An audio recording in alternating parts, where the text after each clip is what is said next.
Thank you very much. Appreciate that. Hope everybody's doing well tonight. So I posted, I wanted to see what kind of response I would get on a Saturday night. I said, if you made money with what I've taught, send me an email if you want to do an interview with me. Man, my inbox is blitzed. It's we're gonna have interviews for a while apparently because it's a lot of people that want to talk, and I'm so very thankful and appreciative of that. On a Saturday night, no less. So that kind of tells you what's up, right? You would think they'd be all out there having their good time on their weekend, not waiting to be able to jump on Twitter to say, I'm ready to talk. So, anyway, I didn't plan, obviously, to do a Shotgun Saturday. And I guess this is a Shotgun Saturday. It's just a PM edition of it, huh? So, while many times these things are therapeutic, and yes, I'm going to talk about trading and how you can improve on it. But let me get the monologue out of the way, please. Many times I use this medium here to act as therapy. I'm trying to condition myself through doing this, and I don't do very well most times. In the last two Twitter spaces, I did not do well at all. And that tendency for me to swing and have mood changes and lose control of what I want to really say, because I don't want to say those types of things. I don't want to do that. And I know some of you, maybe a lot of you, like that part of me. I don't like that part of me, and I wish I could change it, but it just goes to show all of us have something that we're wrestling with. And I'm just thankful that when I'm able to look at the charts live, and this is what I meant earlier, because I think a few of you got it misunderstood when I said, when I'm looking at nothing, like right now, I don't have live candlesticks painting. My mind's not preoccupied with trying to decipher what it's going to do next. So because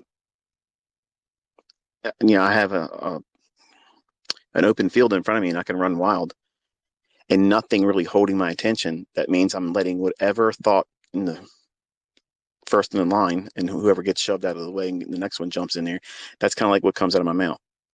And sometimes if it's a positive thing, most of you can find some benefit from that. Unfortunately, the things I try to wrestle with all the time, the near psychotic episodes sometimes that bipolarism brings on, that doesn't always come across as the best delivery after the fact. And I don't listen to the live Twitter spaces, because I know if I hear myself say certain things or react a specific way, I'm going to be shamed because of it. I don't want to feel that. So what I did in the past and what I'm trying to do is I'm trying to condition myself and fall down in front of you and hopefully do less of it.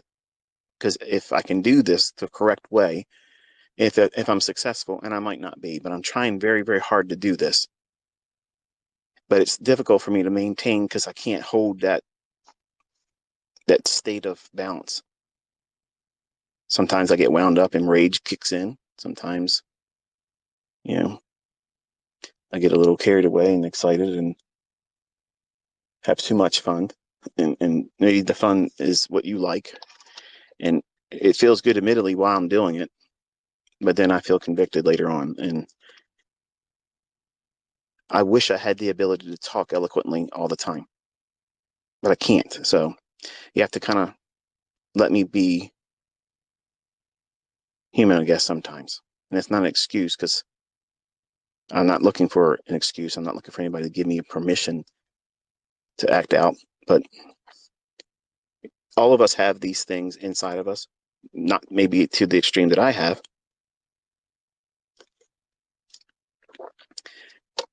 I'm looking at a list on my my pad here to try to keep me focused on what I want to talk about and not derail. But when you're trading and you have all of these concerns about making money or fear of making a losing trade or failure or living up to your expectations or what you think your expectations that are held by your family and friends that know about what you're doing in trading and why you're doing it, it's really difficult for some. And once I got over the fear of getting in, I was afraid of the entry technique. I was afraid of doing the wrong entry. What's the wrong entry? There isn't any wrong entry. It's just you have to engage. And sometimes you're going to have a trade that's beneficial. Sometimes you're going to have a trade that's going to take from you. And you have to be indifferent to the outcome. And I had to desensitize myself, which is kind of like what I'm trying to do here. I'm trying to get to the point where I can do these types of things, and hopefully it'll carry over in my personal life away from all of you, because I wrestle with this every day and it's hard. So when I'm live and looking at candlesticks, I'm preoccupied. I won't let anything else in. My focus is what the next candle is going to be doing. So that's the reason why you can hear me talking kind of much like what I'm talking about, like right now. But if I don't have something holding my attention, I'm like a kid in a candy store. I'm going to run around. I'm going to, just be a kid, I guess, 50-year-old kid. And I understand and I appreciate all of you trying to encourage me to just be myself. But this is one of those ugly things in my personality that I've never really liked about me. And I didn't want to share it with all of you. I've mastered it in my trading. I've wrestled it and held it at bay in my trading, but I've never been able to fully overcome it outside of trading. And sometimes I have a impulsiveness that comes over me that I can't really bring down to a point where this is where it originates. This is how it started. This is how it came in. Whereas if you had like an anxiety attack or a panic attack, and if you have never traded with live money or live funds, you'll probably have one. Once you start trading with live funds, you'll have an anxiety attack. You'll have a panic attack. You'll feel heart palpitations. You're going to feel like you're having a heart attack. You're going to feel like you're going to pass out. You're going to feel like you're going to be sick. It's an overwhelming fear of the world closing in on you. And the reason why that's going to happen is because you're over leveraging, and you probably are doing that last trade where you just don't really think you care about the outcome, but you're rolling the dice to see if you can get back from that big drawdown you put yourself into. And right before you know the inevitable blowout of that account, because you're doing something impulsively and you're doing something over leveraged, trading 40 contracts, trying to look smart in front of everyone, and then you fail and you can't catch your breath, those types of things. Well, those panic attacks, those core events of fear, that can obviously be dialed back to, okay, this is the reason why it happened. This is why you lost control over yourself, because you're being impulsive about the money. But bipolarism isn't like that. Sometimes I can be triggered, yeah, but then sometimes I don't know where it comes from and just starts. And that's why I don't like to do these things. So I'm just letting you know that it's very difficult for me to do this. And I appreciate all of you that are encouraging me to do it. I don't want you encouraging me to be wild. That's not what I want to do. But I know that probably doesn't sound exciting or mostly boring to all of you now. But I want to get through this year teaching and have a lasting impression on you with what I'm trying to communicate, not entertain you. So I titled this one Through the Looking Glass. And the thought came to me this evening when I got an email from a student that obviously he's failed, and he wanted to more or less put the fault on me, and I just let him know about himself, and basically told him go pound sand. So there's no way anybody on the outside looking in can argue the fact that what I'm telling you before it happens in the marketplace is not rooted in sound logic, and it's consistent, and it's precise. But there are some that may look at this through the looking glass and see far more than they expected to see. And that's my audience. See, I like to give things as an expectation, and then I like going beyond that. I like over delivering. I like doing those types of things.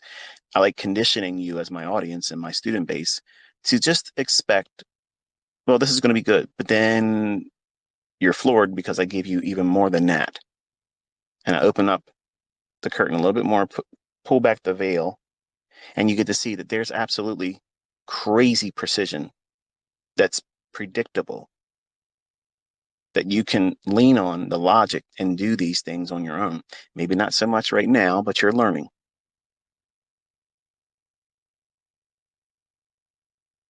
The topic of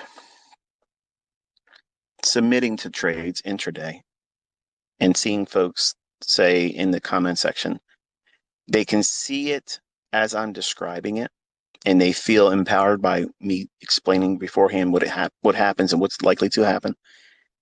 That's normal. And that's what I'm trying to condition all of you to feel, to motivate you. Because it would be very unsuccessful in motivating anyone if I wasn't able to tell you what was going to happen beforehand. Number one, it would communicate, a failure by me to be able to communicate something that I know is real. And many of my students for almost 7 years now have witnessed it on a day-by-day basis. You're all getting that experience right now. And it's not something that just started working. It's been like this for a long, long time. But you don't appreciate it until you see it. And when you're in the presence of that live commentary where it's being explained to you, this is what it should do. Watch this here. It should do this. It shouldn't do that. We want to see this. We don't want to see that. It communicates foresight. It communicates the ability to predicting, forecasting a reasonable outcome that would otherwise be unknown to everyone else. And when you watch that and you're experiencing it when I'm doing the live session or sending out the tweets telling you about what the chart's going to show in your computer or device later on, once it unfolds and you see it and you were there and you watched it, you saw everything real time through the looking glass. It gives you a sense of awe. Not over me, because that's not what this is about, but it gives you a sense of awe over the precision, the consistency, and the day in and day out delivery of price, which should give you reason to not fear, not be concerned about them against us, them guys doing it to us guys. Okay. What we're doing is bringing our collective attention to what those individuals that put these markets in motion, what they're doing, we're getting in alignment with that. You're never, ever, ever, Mr. Morrow, beating the market maker. You're never beating the market maker. Never. Okay. You will have the privilege to learn from me on how to be in alignment with that. You'll understand the concepts that get you safely in and out of conditions that are likely to hurt other traders. You'll learn how to navigate drawdown and not be fearful that just because you've done something incorrectly, and you will, it does not mean that this stuff doesn't work or that they're somehow changing things, because if that's what your mindset is revolving around right now, you're feeling panicked. Oh no, I better hurry up and do this because Michael's talked about how hard it's going to be. And I just want to jump in here and interject this part. I had to block a guy earlier today that came back to a discussion that I mentioned in the last Twitter space. And I let myself talk about things that I would never discuss those topics on YouTube, number one. Two, um, they're not really popular topics. And because they're very, I mean, I'm already divisive as a person anyway. And in trading, I'm really divisive, which I want to be. I want you to either love what I'm teaching or basically say, fuck off. I don't care. This guy isn't the right one for me and I'm moving on. Whatever. If you don't want to be here for whatever reason, you need to go. And I don't care the reason why. Don't even wave bye to me. Just get the fuck out, right? But if you warm up to the ideas that I teach something that resonates with you, and I think everybody can resonate with being correct. Everyone can resonate with being on the right side of the marketplace and knowing what it's likely to do next. I mean, who can't warm up to that idea? You can hear when I'm talking about trading, I'm very passionate about it, but I'm not emotionally passionate, elated, out of control, euphoric when I'm talking about price, because I've been here before. I'm not scared. I'm not worried about being wrong. And I pretty much know what's likely to happen next. And you've seen that. It's not an issue. But I brought up topics in the last Twitter space that admittedly was very divisive in my own private mentorship. And some of the students actually quit and had a lot to say about me as a person. And some of them still talk about me in public because I wasn't subscribing to their viewpoint politically or had the view about the things that I talked about in that last Twitter space. And that's fine. I don't care. I mean, you're never going to have dinner with me. You're not coming over my house. We're not going to be buddies, and we're not going to have, double dates with our spouses, and we're not going to have card games. Okay. This is the extent of our relationship. You hear me talk to you. I invest my time and energy into you and your life and your ability to learn how to do this. But if I'm asked a lot about certain things and I've kept myself away from it, eventually it wears on me. And if I'm in a setting like this, something will trigger me and I'll just start talking about the things that's fighting to get in the front of my mind. And vaccines, I'm sure, is one of those topics that some of you may be listening that you just love to go to war about. You want to defend it or you want to go against it. I was literally just telling everybody this was my position on it. This is why. And I'm not asking for people to debate me and I'm not asking for people to agree with me. But when I talk about those topics and I'm telling you why I'm inspired to be doing all of this for fucking free, like I'm pouring into you my time. I have better things to be doing than sitting here talking to people that I'm never going to meet and listening to people bitch about how I'm doing it. Like I don't want to hear that. Like I'm doing this because I want to do it because I know how hard it's going to be. But then when I read folks saying that I'm trying to cultivate fear, I'm trying to teach you not to be fearful. That's the whole point of me doing this. When I teach about trading, I'm teaching you how to never be fearful. Respect the risk, yes, but not be fearful of it. If you're fearful, if you're paralyzed by the fear or the uncertainty, whether it be about the things that's coming, which you aren't going to be able to stop that. I can't stop it. Did you hear me say, oh, I'm going to lose my mind, I'm scared? No, I'm concerned. Yes. Who wouldn't be?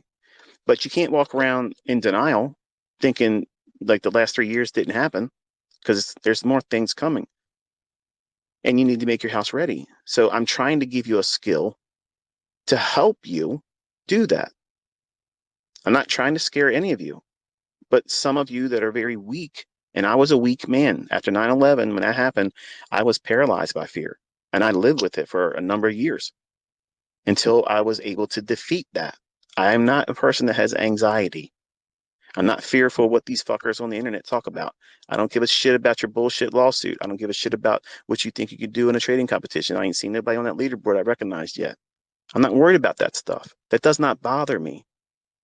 What pisses me off is, well, what I just did there. I don't like that part of me. And the other part is I wish that I could not give a fuck about people copying me if I go out there and do what I know I can do. What I want to do is lay waste to every motherfucker out there right now. That's what I want to do. That's what I want to do. But I know, just like you see it seep out in these live streams, that same 20-year-old ego is dying to come out. It's dying to come out. And I'm wrestling with that. And I feel like I'm being tested. That's what I really feel like I'm being tested. And the last two, I've failed. The last two live streams or Twitter spaces, I've failed. I don't ever get like that when I'm trading. I don't ever let myself get fucking stupid like that and go off the rails and just, psychotic.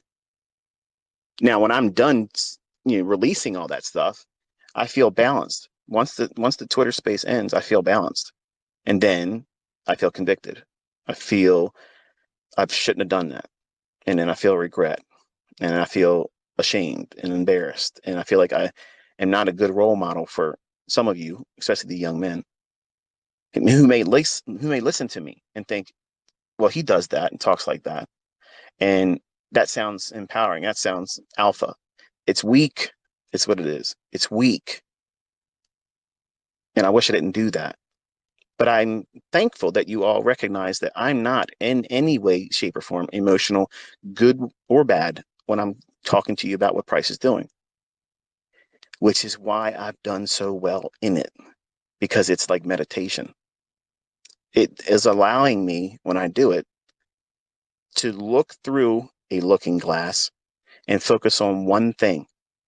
And because I am serious about the outcome of my precision, it allows me to arm wrestle and subdue all of the other thoughts that are constantly trying to get in the forefront of my mind, distracting me, causing me to doubt this, get angry about that, worry about this, worry about that, kids, wife wanting me to do this, everything that everybody else has to contend with. When you're bipolar, it tends to become a bigger deal than it really is. And you make it more than it really is. And you don't want to, but it's just what happens. But when I'm watching Price and I'm expecting a setup, or I'm stalking a setup, or now because I'm tape reading with all of you, I feel balanced. Like I feel like I'm absolutely laser guided, and I don't feel that tug of war that I feel any other time, which is why you see me always talking about this. You ask many times, when do I sleep? Sporadically in 4 hours. And it's usually whenever I get whatever I want to get done. I don't have a set schedule of sleep. Like I don't have that. And it sounds insane. And I guess to the average person, that would be insane because everybody has a bedtime. Everybody gets up at this time. I don't. And sometimes I don't go to sleep for a day or two. And maybe that's viewed in your eyes as unhealthy. It's just what I have done for years. It's sometimes insomnia. And then other days, it's just I don't have any end to the energy. It just goes and goes and goes and goes. So with these sessions where I don't have a filter, I have to work very hard to try to stay focused on what it is I want to cover. But I don't want any of you to listen to those last two spaces and think I'm trying to scare any of you, because I'm not. I'm not trying to fearmonger. I'm providing a way for you to prepare. At least that's what my motivation is. And again, I'm reminding you that I don't get paid at all doing these. There's no monetization. And I'm inviting all of you to take them and put them on your YouTube channels and get ad revenue. I don't give a flying fuck. I don't care. I don't care. So I use these to decompress. And they're not going to be eloquent sometimes. They're not going to be, you know, children friendly. You should absolutely never have these playing with children around because you don't know what I'm going to say. You don't know when I'm going to have a shift in my mood where it may not be like I can feel it winding up in me. Like it's there. But I don't want to be uncivilized. I guess that's the word I'm looking for.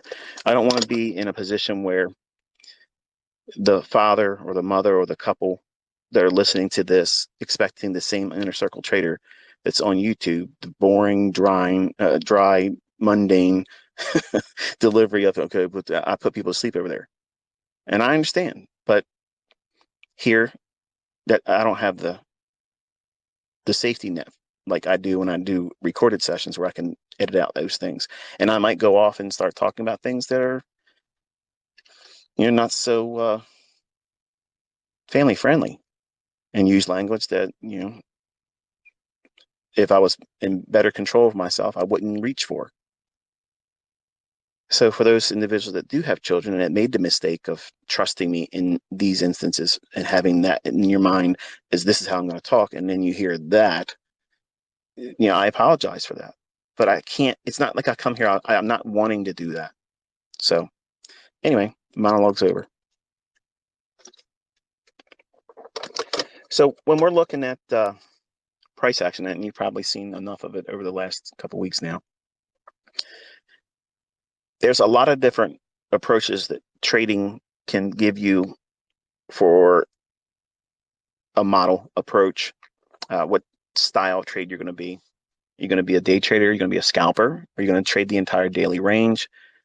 You're going to be a short-term trader, you're going to hold overnight or over the weekend, or you're going to be a swing trader and hold for a couple of weeks, which right now, that would be extremely ballsy. Like that, I mean, there's there's a lot of gap risk. You have no idea what's going to cause, an extreme gap. We might have an extreme gap on Sunday tomorrow. Like we may see it open up way, way, way, way far away from where we closed on Friday. Why? Well, we got that big liquidity pool resting below that daily low I've talked about in euro dollar. We have the liquidity pool above those relative equal highs in net volume imbalance on the daily chart for dollar. So they could start the week right up there. And then that makes the rest of the week a little bit more challenging because it could open up there for dollar and then trade back down to where we closed on Friday, consolidate around a little bit, and then it has to wrestle and go back up through that again to continue higher if it's where it's going to go. So what I do on the weekends, and this is what I've been doing now since 2020, is I'm basically watching the headlines and seeing what's happening around the world. Now, I'm not sitting there, in my boxer shorts, hair uncombed, unbathed, unshaven. Well, I guess I'm unshaven, but it's grown for a reason. But not looking like I'm strung out on anything. I'm not flipping out watching all the news and panicking. I'm literally just going through headlines and articles and trying to stay abreast as what they're doing around the world and what might be an issue come Sunday's opening. Throughout the week, obviously, I spend a lot of time with all of you. And when we look at charts daily, it's my hope that you're learning to see how these things come to fruition, the organization of how they form in price action. When I call something out on Twitter in tweets saying, okay, look at this, look at that, the real students can hear me say when I'm really expecting the price run in a specific direction where I think it's going to go, that type of thing. And they're the ones I'm trading. They're the ones you see examples later on. And it's not ambiguous. It's very specific. We're not calling buys and sells every single time I mention something, but I'm bringing your attention to a specific PD array. If I talk about a fair value gap, most of the time when you hear me mention fair value gap, a new student that's never really spent the last 2 weeks with me, they'll think, okay, well, he thinks it's a buy because right now we're above it. That doesn't mean what I'm saying that at all. I'm saying that that's why we're watching that next. And if it can go through that, I may be bearish. I'm building the idea that I'm thinking the market's likely to go lower longer term. And I'm going to watch that fair value gap that would be below price. What would that be indicative of? I want to see it lose ground. I don't want to see it respected at all. So that's the difference with some joker that's literally trying to find something to talk about because he can't fucking make money in Texas, or someone is looking at these things and saying, okay, what is he taking my attention to for? Because he's looking at this fair value gap, but he's also talking about how it can go down to a specific level. So it would seem confusing to a new trader or new student or new observer, but it's not to someone that's been watching me. If you've been in the live sessions also on YouTube, you can see how I talk about how I want to see it go through this fair value gap and then come back down into it and act as what? Support if I'm bullish. I want to see certain things unfold. That is narrative. That cannot be taught. At least I can't. I don't know how to teach it in a book. Like, I don't know how to write a chapter.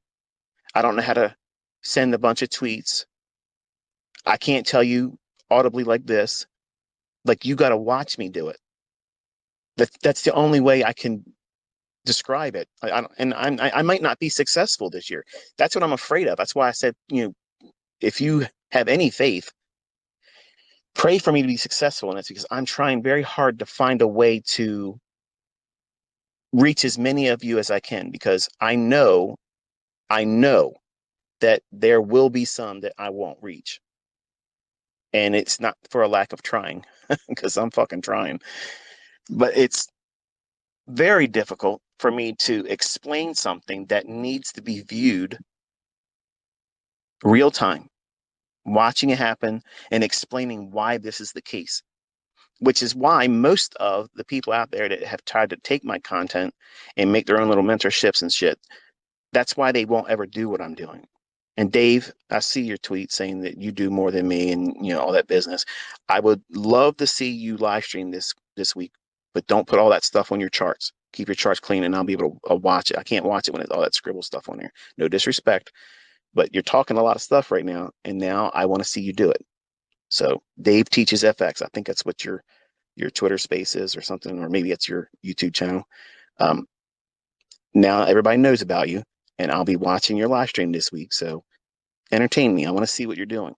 If it's foolishness, I'm not going to watch it. Okay. I'm not going to be there to troll you, but I think I know what you're trying to do. So now you got my attention. Show me what you're doing. Okay. But there's a lot of people out there that have tried to try to teach what it is that I do. And they're not doing that right at all. They're not. It's just like order blocks. And that is a topic that I've guarded, because it's something that I know once you fully understand it, you'll know exactly what you're doing. Not that you need that specific concept, because you don't, because I have not been talking a lot about order blocks lately. It's just been primarily what? Fair value gaps. So when we see these things live and you watch me over the shoulder explaining certain things, it's more practical, because there's no way for me to be able to tell you what many of you ask a lot is, well, how do you know which one it's going to form today? That's the uncertainty. Like, you see these people out there will say, oh yeah, ICT says he knows about the algorithm, but he doesn't know this right at this moment. You're right. I don't know where they're going to open the price up on Sunday. Nobody knows that. And I have to eventually sleep sometimes. So I'm going to miss moves. That's what I said. You're going to miss moves too. You can't be in every swing. And that's taking things, cherry picking out of what I say and out of context to make your bullshit narratives when you want to troll and you want to hate, which is silly. It's your comedy to me. But when we watch price, I don't know. I do not know if there's going to be a fair value gap within a specific range yet. I don't know that. I have to wait to see if they're going to book it that way, if it's going to run off and leave it. I don't know if there's going to be a breaker. I don't know that. It might be just a one pass down and straight up and no opportunity for a breaker to form. Those are the things that I don't know. I don't know that. Those things I have to wait for, just like you have to wait for. But you're learning, which is the parts I did say in my lectures and my teachings, that not every PD array is going to form. Just because I've outlined it in a matrix saying this is the normal order of everything, you've also been introduced to other PD arrays like the new week opening gap, new day opening gap, implied fair value gap. Fair value gap, that implied fair value gap can occur anywhere. And you just have to observe it when it's there. And unfortunately, some of you are already trying to talk about it and point to it, and they're not there in your examples. And that's unfortunate because you many times have a YouTube channel or you have a following on social media. And because you use the new name and term that I've introduced to every one of you, they get excited. Like, oh yeah, I see it and I understand it too. And it's many times like watching a guy do a magic trick and the guy thinks he knows how to do it. And then he tries it and he fails. And then he's angry that you didn't give him enough time to do it right. So, I mean, it's very difficult managing all of these personalities. And I've opened up a Pandora's box by having all of you, like literally, where you can reach to me on Twitter. Like nobody can hide your comment. Anyone that sends anything to me, they can see that. I just choose not to listen to assholes. But the biggest trolls, none of my biggest trolls are blocked. They're not. They'll lie to you and say they are, but they're not. And if they say I'm blocked, they need to log into their Twitter and look at my profile right there and show the 250,000 followers and show that they're blocked, because they're not. So when we have opportunities to see things live in the live streams, and when I don't want to do it, here's kind of like where I'm getting at. And this is what I was doing, I think, one day this week where I said I wanted to do something. I was really wrestling with my mood swings. And I was like, I can't. There's no way I was going to be able to conduct myself in a manner where it would have been good. I'm not going to be on, I will not go on YouTube live stream and be like I am here.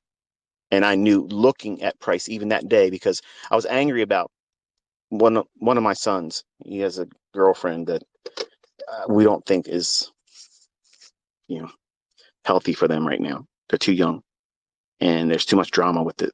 So my wife and I had a discussion, and I'm very opinionated about it. I don't want certain things to be done, and she's coming around to my way of seeing things today. But that day, I couldn't bring myself to be in a live setting with all of you because I was angry. I was very angry, and there was no way for me to really focus.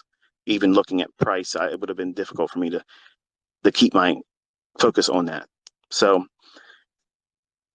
I just went to Twitter and said, okay, here's what I see right now. Here's what I see right now. And you probably already saw that there wasn't a whole lot of it, but the things I shared was dialed in enough for you all to see that it's still working and it's fine.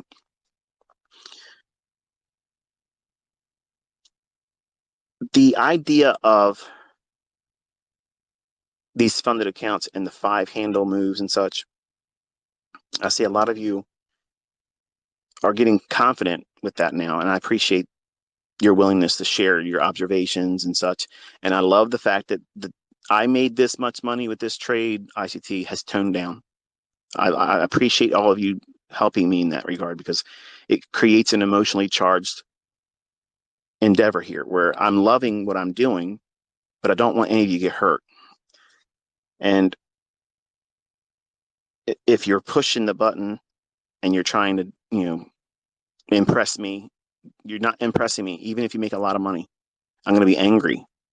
Like I'm if someone's been trading for a while before I started this mentorship, and some of you obviously have, and you know what you're doing, okay, that's one thing. But anyone that's just started training with me this year, and you're trying to do what I'm teaching in a funded account or a live account, please don't tell me about it. I don't want to know. Okay, because every time someone tells me they're making money, my first question is, how long you been doing it? Because if it's something that you just did, it's your first time, then okay, I understand where you're going with it, and I understand your excitement. But if it's something you've been doing for a while and you're able to land that, then okay, yeah, I'll like that, I'll appreciate it, and I can high five that, yeah. But I don't know how much time you've invested in this, and I don't want to inspire you to want to be doing that when you don't know how to trade yet. Because the whole point of me doing this mentorship with you all this year is to teach you, number one, how to read price. When I was doing my mentorship that was paid for, it was all about watching price. Don't press your demo account. Don't do this. Don't do that, because the outcome is then emotional. And now we're looking through that looking glass at these candlesticks with an expectation of, I have to be right because now I have money behind it. Because if I'm wrong, I'm losing money. You see the difference there? It's really hard to justify how that isn't the best advice. Like it is the best advice, but it doesn't feel like the best advice when you have something to sell and you want people to come to your bullshit and try to buy it, whether it be a mentorship or some horse shit, pseudo algo box bullshit, because that ain't algorithmic. That's retail stuff. And when you have these competitions for everyone's attention and you're trying to inspire them to go out there and trade, unfortunately, I know enough to know that the average person doesn't have the mental faculties to do this, let alone be doing it quickly and successfully, regardless of what medium or approach to trading. Even mine, which I think is superior to every fucking thing. I mean, I'm giving you the marketplace. I'm telling you it. I'm showing it to you. I'm proving it to you. There ain't a motherfucker out there doing it. Dave, we'll see this week, won't we?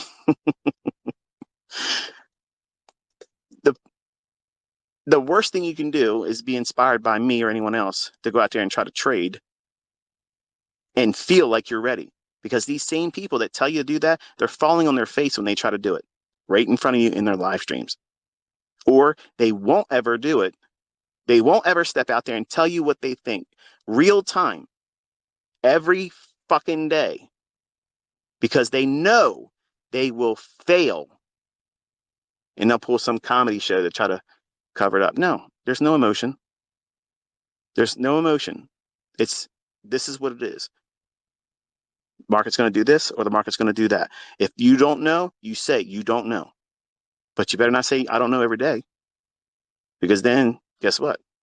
You don't know. And there's a lot of people that are upset right now because your attention is being placed with what I'm sharing and what you're doing right now. You're listening to me talk about something that to them, you shouldn't be listening to this. You should be listening to them, because they're showing you something that has a price tag on it. I have nothing with a price tag on it. I have the truth. I'm showing it to you. I'm proving it to you. So when you look at me and what I'm sharing, you're looking through that looking glass, and you should be seeing fucking proof, evidence.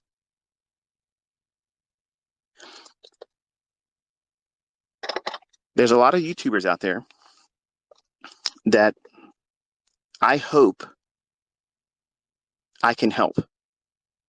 And I'm not asking any of you to represent me, not even to advertise for me, nothing. I'm not looking for that. I'm not looking for that at all. But there are a great number of you that genuinely do not know what the hell you're doing. And some of them are very entertaining, crashing and burning. And you know who you are, Texas Pete.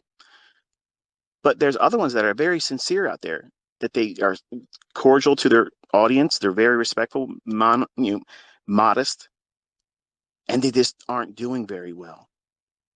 They're not really doing well. And like, I want to save them. Okay. I got this white knight complex. And some of you men might know what this feels like. I had the same thing with my first wife. She had a lot of issues. And I wanted to be, the knight in shining armor. I wanted to help her. I wanted to save her from our issue. And that's pretty much at the core of my heart why I teach the way I do. I am sympathetic to all of you because I know exactly how all of you feel. You feel like you're alone. You feel like you need support, and who the hell are you going to get the support from? Your friends and family don't know anything about this shit, and they don't believe that it's going to be possible. And it's not the same thing just reading other people's tweets and reading other people's social media stuff or listening to people with their sports cars and their vacations and shit, but they're not showing you them executing trades. Here's a trade I took. Remember, you're looking through that looking glass. What are you seeing when you look around? Me included. Through that looking glass, are you seeing a reason to invest your time in whatever it is that you're looking at? Or in this case, listening to? Because if it is not capturing you, overtaking you, and subduing you, and holding you and your attention, because you see obvious signs of professionalism, precision, logic that makes perfect sense, that is explained before it happens, not ambiguous, not 50-50, not it might do this, it might do that, which is what everybody that doesn't like me will say.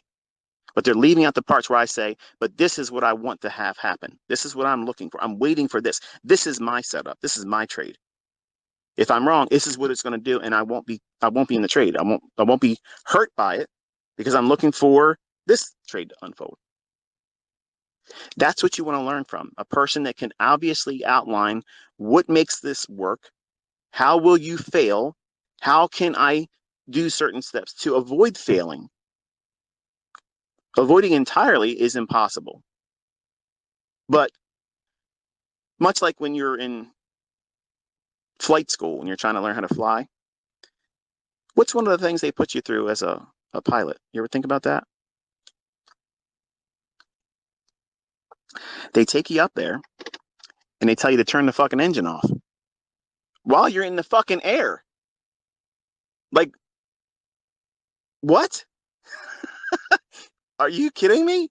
But hey, they got to teach you how to do what? A controlled landing. You might take off. It might be beautiful. You're up there in the sky. You're sailing around, looking down, thinking this is great. And then your instructor says, "Oh, by the way, today's the day where we tell you to turn the fucking engine off. Figure it out." And I'm sure that there's a great deal of anxiety when that happens. I'm sure that, everyone that thinks that they're going to be ready for that moment, because everyone that goes into flight school knows that that's coming. And maybe they don't have it unannounced. I'm trying to, be funny, obviously, because I'm not a pilot.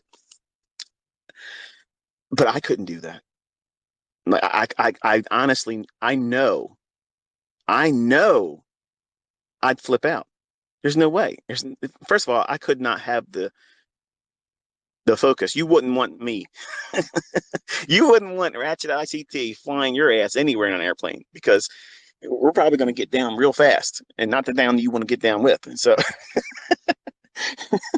so then imagine that same thing occurring in trading. That's what's happening when you get out there with live funds, live money, listening to people that tell you to get there and trade sooner than you should, when they themselves can't prove that they're doing it right either. And you can't build your faith in anyone based on, here's a trade I took. Here's a trade I took. Approach to selling something is the worst possible thing in the world. But unfortunately, in this industry, looking through the looking glass, you're going to look for what you want to see, especially if you're really new. And what I try to do is be, number one, responsible as a mentor. I'm not trying to take anyone down the primrose lane. And if I was a fucking fraud and a failure at doing this, you would have seen it by now. You absolutely would have seen it by now. My calls would have been failing miserably. They would not be going exactly where I said it was going to go when I said it was going to go there. So I'm a little bit different. I'm cut from a different cloth to everybody else. And that's fine. That's exactly how I want it to be. I'm not going to teach everything because that makes me who I am. I'm not obligated to do that, but I can teach the rest of my life, and that's fine. That's great. I'm keeping my promise. But I didn't accept this responsibility under the guise that I have to what? Teach everything I know, because I can't. But what I've already taught, if I stopped right now, you are light years ahead of every fucking Mickey Mouse bullshit that's out there. You literally have an unbelievable arsenal.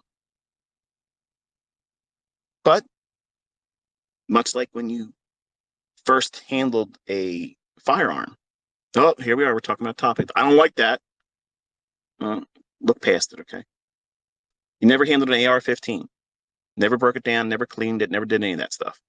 Well, until you do it, you don't know, right? And that's what this is like. You have to be conditioned, you have to be trained. And then after a while, it becomes second nature. You just know, you know.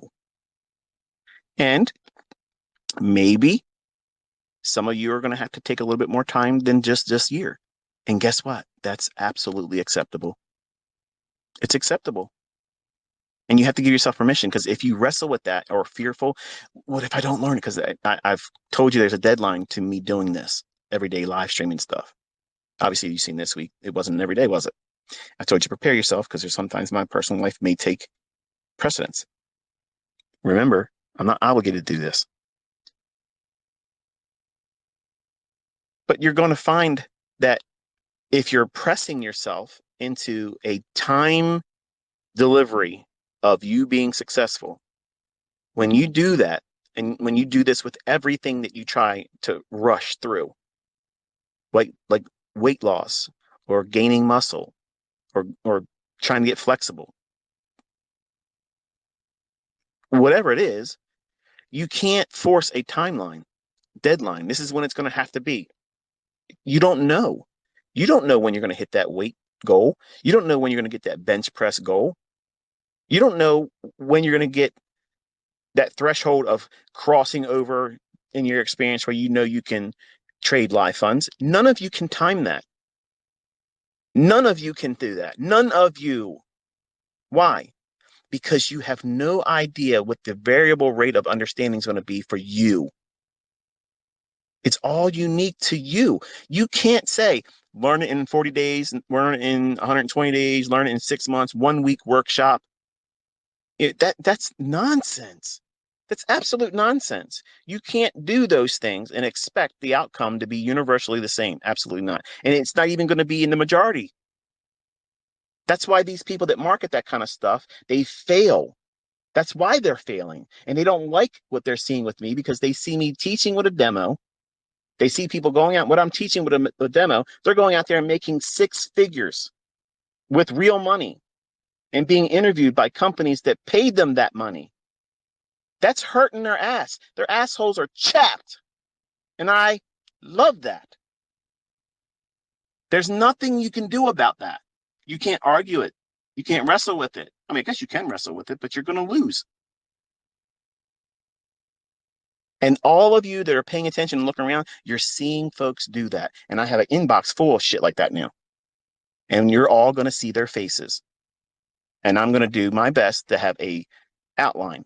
The same questions I'm going to ask, I'm going to let each person know what they are, so that way they're not put on the spot. They can talk freely. They have already collected their thoughts about how I'm going to, because I don't want to be longer than an hour.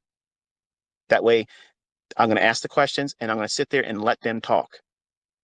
I don't need to be heard. I want them to tell me what they've done, what their routine is, how did they get started, what was their biggest fear that they overcame, where's their goals, and what's their plan on getting there.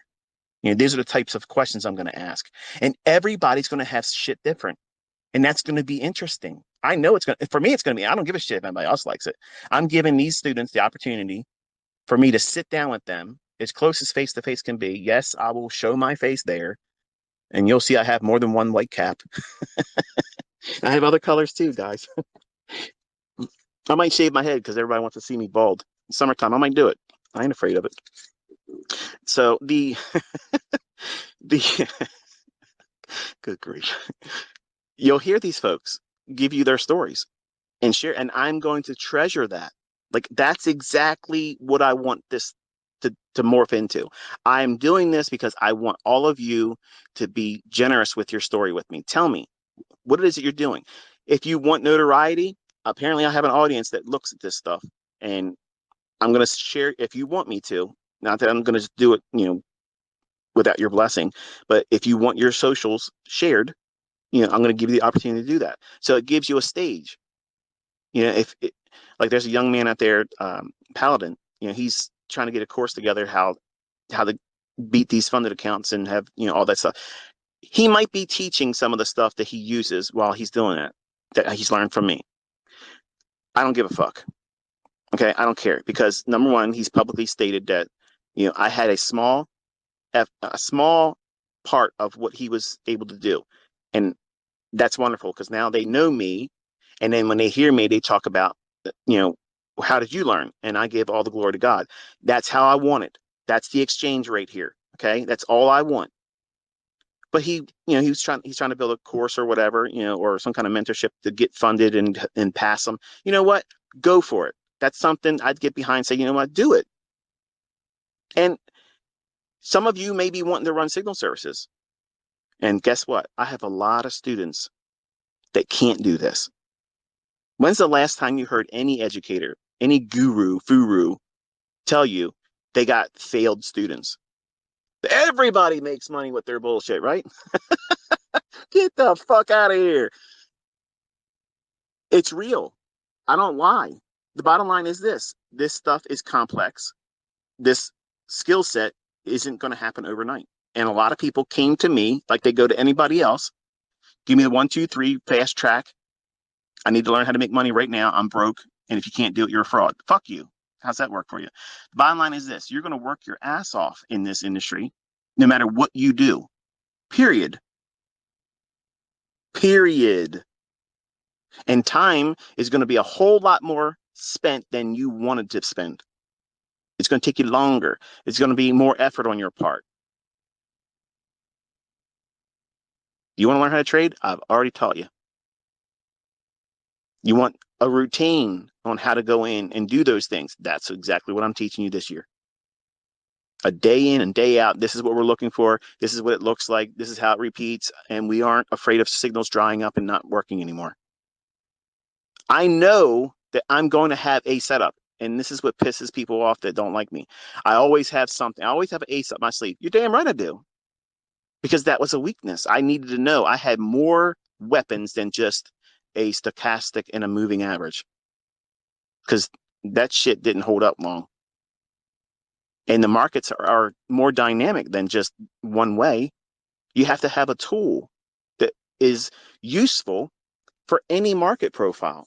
It doesn't mean that you're going to trade every single time because you have that tool. It just means that you know enough that the thing you're probably going to use if you were less equipped, experienced, you would have tried to use in an environment, which is what most of my students, when they first come to my YouTube channel, they think everything's a fucking optimal trade entry.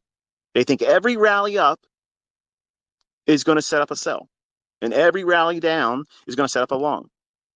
And they send me emails. They'll say things in the comment section. I tried the optimal trade entry and I get stopped out. How do you know which one's the optimal trade entry? Well, what are you doing wrong? Looking through the looking glass, you're looking for entries only. You have no context as to what you're doing. There's no narrative being applied to the chart. You haven't even consulted the higher time frame. So is it surprising why you're looking at something on the smallest degree of importance, which is the entry? I've stated this so many times, and it's almost like you guys don't want to believe me when I'm being honest. Entry patterns are numerous. There's so many entry techniques to get you into the moves. But there's only one side of the narrative that's going to develop in price. That's it.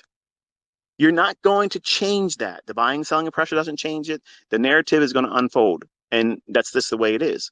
And if you're not able to get on side with that, that means get in alignment, get in sync with it. any entry techniques. I can give you the best ones I have. And it's going to fucking fail for you because you aren't looking at what? You're not looking at the underlying pinnings of the marketplace. What makes this market most likely to go higher? And where the hell is it going? Just because you think it's going up, where's it going to? Because if you don't know that, you're going to overstay your welcome or exit far too soon. And if you look at what I'm teaching and how I teach it, I'm teaching you when to time to market, when to build a model that is bullish, when the bearish model is expected, when the market's going to be in consolidation and try not to be expanding with your not expanding, but entering with your trades, expecting the market to expand out of that range because it's most likely to do what? Consolidate ahead of a big report. So you're not gonna be guessing. You don't want to go into this guessing. If at the end of this year you're feeling like you have no idea where you're at in price, I promise you this: you did not pay attention. You did not take notes, and you did not backtest. And that's the bottom line. That is the absolute truth. And I know that there's going to be people that are going to be lazy as fuck this year. They're only going to watch the videos. They're only going to watch the live streams and try to get trades out of what I'm saying. And then they have learned nothing. And they'll be the same yahoos that were paying me money to learn how to do this. And I'm calling the market every single fucking day, every single month, and it's going where I said it was going to go. And I'm proving the concepts work. And here it is. It's going on and on and on. And I got people that make money in that group, whether it be the 2016 group or the 2021, the last one. Every one of those groups, every one of those years, I have winning, profitable students. Every single one of those groups, I have students that have never made a dime with it. What's the common denominator? They have not done what I'm telling them to do. And they've done everything I told them not to do. The ones that end up making money, they're the ones that maybe they fucked off in the beginning, tried their own way mentorship stuff, lost, learned from that, and then started doing what I said. Or they never fucked off and they followed my instructions and right from the beginning found their way into profitability. I'm sorry that it's harder than you thought it was going to be, but that doesn't make me a fucking fraud when I'm out here proving it every fucking day. Sorry. It must suck to be you because you're literally looking outside yourself for a reason to exist and live with yourself. Because if you think that this stuff doesn't work after seeing as much of the evidence of this on a day-by-day basis with such a degree of precision, you are the problem. Just like I was the problem when I first started. But you don't want to recognize that. Trading, this industry, is the looking glass. What do you see when you see through it? Do you see problems that you got to work on? Character flaws that you have to correct? Build coping mechanisms? Being bipolar, it's not a matter of what I eat, folks. Okay. I appreciate some of you that are sending me that shit, but it has nothing to do with it. It's all in my brain. Okay. I'm literally struggling to be sane sometimes. It's very difficult. And I will not ever take a drug that is going to make me not focus like I need to be focusing. I will live the rest of my life like this, wrestling with it, and it sucks. It does. It sucks. But I will never be medicated. I will not. So, that's the wrestling match I chose to be in. But you're gonna see things through this industry in other people. You're gonna see arrogance when there isn't any justification for it. You're gonna see modesty when they should be beating their chest.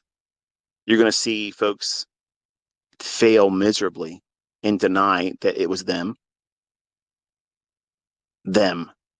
not the material, not the concepts that other people around the world are doing the same stuff with it. And well, not the same stuff, but they're using the same concepts and they're making real money, life-changing money. Some of you are new and you haven't had that experience yet. And I will have that interview with you as well. If you're willing to have it, no problem. I would love to continue that part into 2024 and beyond. I'd like to do like a one a week type thing. That way it allows me, number one, to live my life once we get through this. Because I don't want to be doing everyday interview because it takes time to be doing all that stuff. And I don't want to be held to a schedule. But I would love to be able to sit down with one each week, maybe like on a Friday. And it's an hour long in time. That's what my plan is. And just listen to someone that has gone through it. I would love to see people come in and say, yeah, I thought you were a fucking scammer. I thought you were a scammer and a fraudster. And then, I just figured, oh, I'm going to take this guy's shit and challenge it and prove it wrong. And then now I'm making money, and this is the best decision I ever made. That's the interviews I'm waiting to have. Yeah, because I understand I have a lot of supporters, and you guys are making money, and that's wonderful. I really get off. I get my rocks off when I have someone converted. Like I feel like I've really earned something there. I've gone through a lot of shit over the years and listened to a lot of shit, and willfully put myself in a situation where I'm going to catch a lot of shit because I'm literally out here demo balling, and I've done it for years. And you can't say anything that's going to hurt me because I have the goods. I can prove it, and I'm going to do it in your face with a demo account, and you can't find profitability in any of the shit you're doing. So it's been fun for me to do that. And the people that have looked at what I do and look past the things I told you to look past that. If it's real, you'll see it. If it resonates with you, run with it. And if you have the passion to stick with it, you will be profitable. You will fucking make fucking money here. And that's just the way it is. But you have to be here every day learning what it is that you have to discover is going to be the reasons why you're going to derail. Because you will, and how you react and how you think about yourself, your trading, and this industry, once you experience loss, one of the best things that could ever happen is for you to experience losing an account. What do you say? Yeah, that's the worst. That's the worst thing in your mind that could ever happen right now as a student, right? That's the worst thing. How could anybody say that's the best thing? Because you'll know what it feels like to have one moment where you didn't even see it coming, and then boom, you don't have anything in the account, at least not enough to take another trade. I think every trader needs to experience that because then you'll respect the risk. What happens if you do blow an account, but you don't respect the risk and you go out there and you just do the same thing with the second one? Here's what you're not observing. What you're seeing in that, but ignoring, is that you are impulsive and a gambler. And that means you have to do some work. You have to correct that. And it's not easy because you are the person that's driving that. And you're doing it recklessly because you need an outside of you confirmation. That's why you're doing it. You're trying to do something Olympic sized, over leveraging an account, trying to get some kind of big win so that way you can feel like you are formidable. You can make a lot of money. Look at this. This makes you a good trader. No, it doesn't. It does not make you a good trader. It makes you an impulsive gambler. And guess what? Sometimes impulsive gamblers go to casinos and make a lot of money. But impulsive gamblers don't go to casinos every day or every week or every month of the year and make lots of money. Professional gamblers are not impulsive gamblers. They're calculated money managers, and they're utilizing the cards as what? Their multiplier. They don't know what the next turn on that card is going to be. They don't know what hand's going to be given to them. They don't know. And they embrace that uncertainty, which is the equivalent of us doing what in trading? We don't know what that next candle is going to do. They could drop a bomb somewhere and boom, the market gaps completely outside what your chart's showing, especially some of you, what I was talking about today in the lecture this morning. You're so zoomed in and you had just a handful of candlesticks. Like it's only going to move 10 handles at most. Like you'd have to have some data on your chart. That's the reason why you're not holding your trades as long, because you have no visibility. You're too close to the forest or too close to the trees to see the forest. You have your nose on one tree, and the only thing you can see is that bark on that one tree. That's exactly what every YouTuber is doing. There isn't one YouTuber out there that I've seen that has enough data on their chart to make balanced decisions. You're looking at it too close. And when you do get a winner, I'm in your audience sometimes, and I'm thinking to myself, what are you talking about? You're going to close it. What the fuck are you doing? But it's your trade, and it would be rude of me. It would be rude of me to overtake and say, this is what's going to happen. But I have sometimes tossed out numbers that said, like, here, like a gentle nudge, like, here, look there, look there, and then don't take your profits in the next 5 handles. And I don't want to override someone when they're in a live stream, because it's rude, and it's already bad enough when I show up and I try to help someone with their with their audience and help build them up and tell them, I'm in your audience right now, I'm watching what you're doing. And then invariably, the folks that know that I'm there, or if I invite all of you, hey, ICT's in the house. It's not, I don't want you doing that. And it's rude. It would piss me off. It would drive me fucking crazy. Like seriously? Like, I understand if, somebody showed up in a live setting and they're a celebrity, but I'm not a fucking celebrity. I'm literally nobody. And giving you my attention, or giving me your attention in somebody else's live streaming chat box, is rude. That's fucking rude. Don't do that. But these same YouTubers who I sometimes adore, because they are doing something that takes a lot of balls to do it. And seeing them discover themselves in the presence of other people, man, that takes that takes a lot of courage. A lot of courage. And Patrick, if you're listening, my advice, and you can take this with a grain of salt, but I guarantee you, if you don't engage the chat and you just do you, let them say whatever the fuck they're going to say. Who cares? The chat window, whoever's talking in the chat window, they're not really fucking worried about price. They're just hanging out. They want to be a part of the clique. That's what that all is.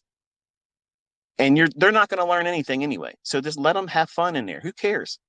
But if you're there doing what you're doing, I mean, you can find trades. I mean, we can see you doing it, man.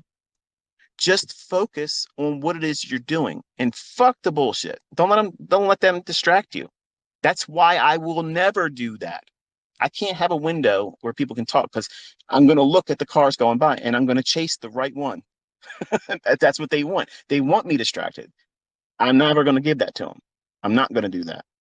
And you're easily taken out of gear, bro. And when you lock it down, the best thing you could do is just turn that shit off. Not for the members. Let them go there and talk. That's fine. But you don't look at it. Just have a one-way conversation, man. People are there to listen to you. That's why they're coming. When I show up and I'm in your stream, I'm there to watch you. I'm there. I'm watching you. I'm watching your mannerisms. I'm reading your face. I'm reading your eyes. I'm watching how you talk.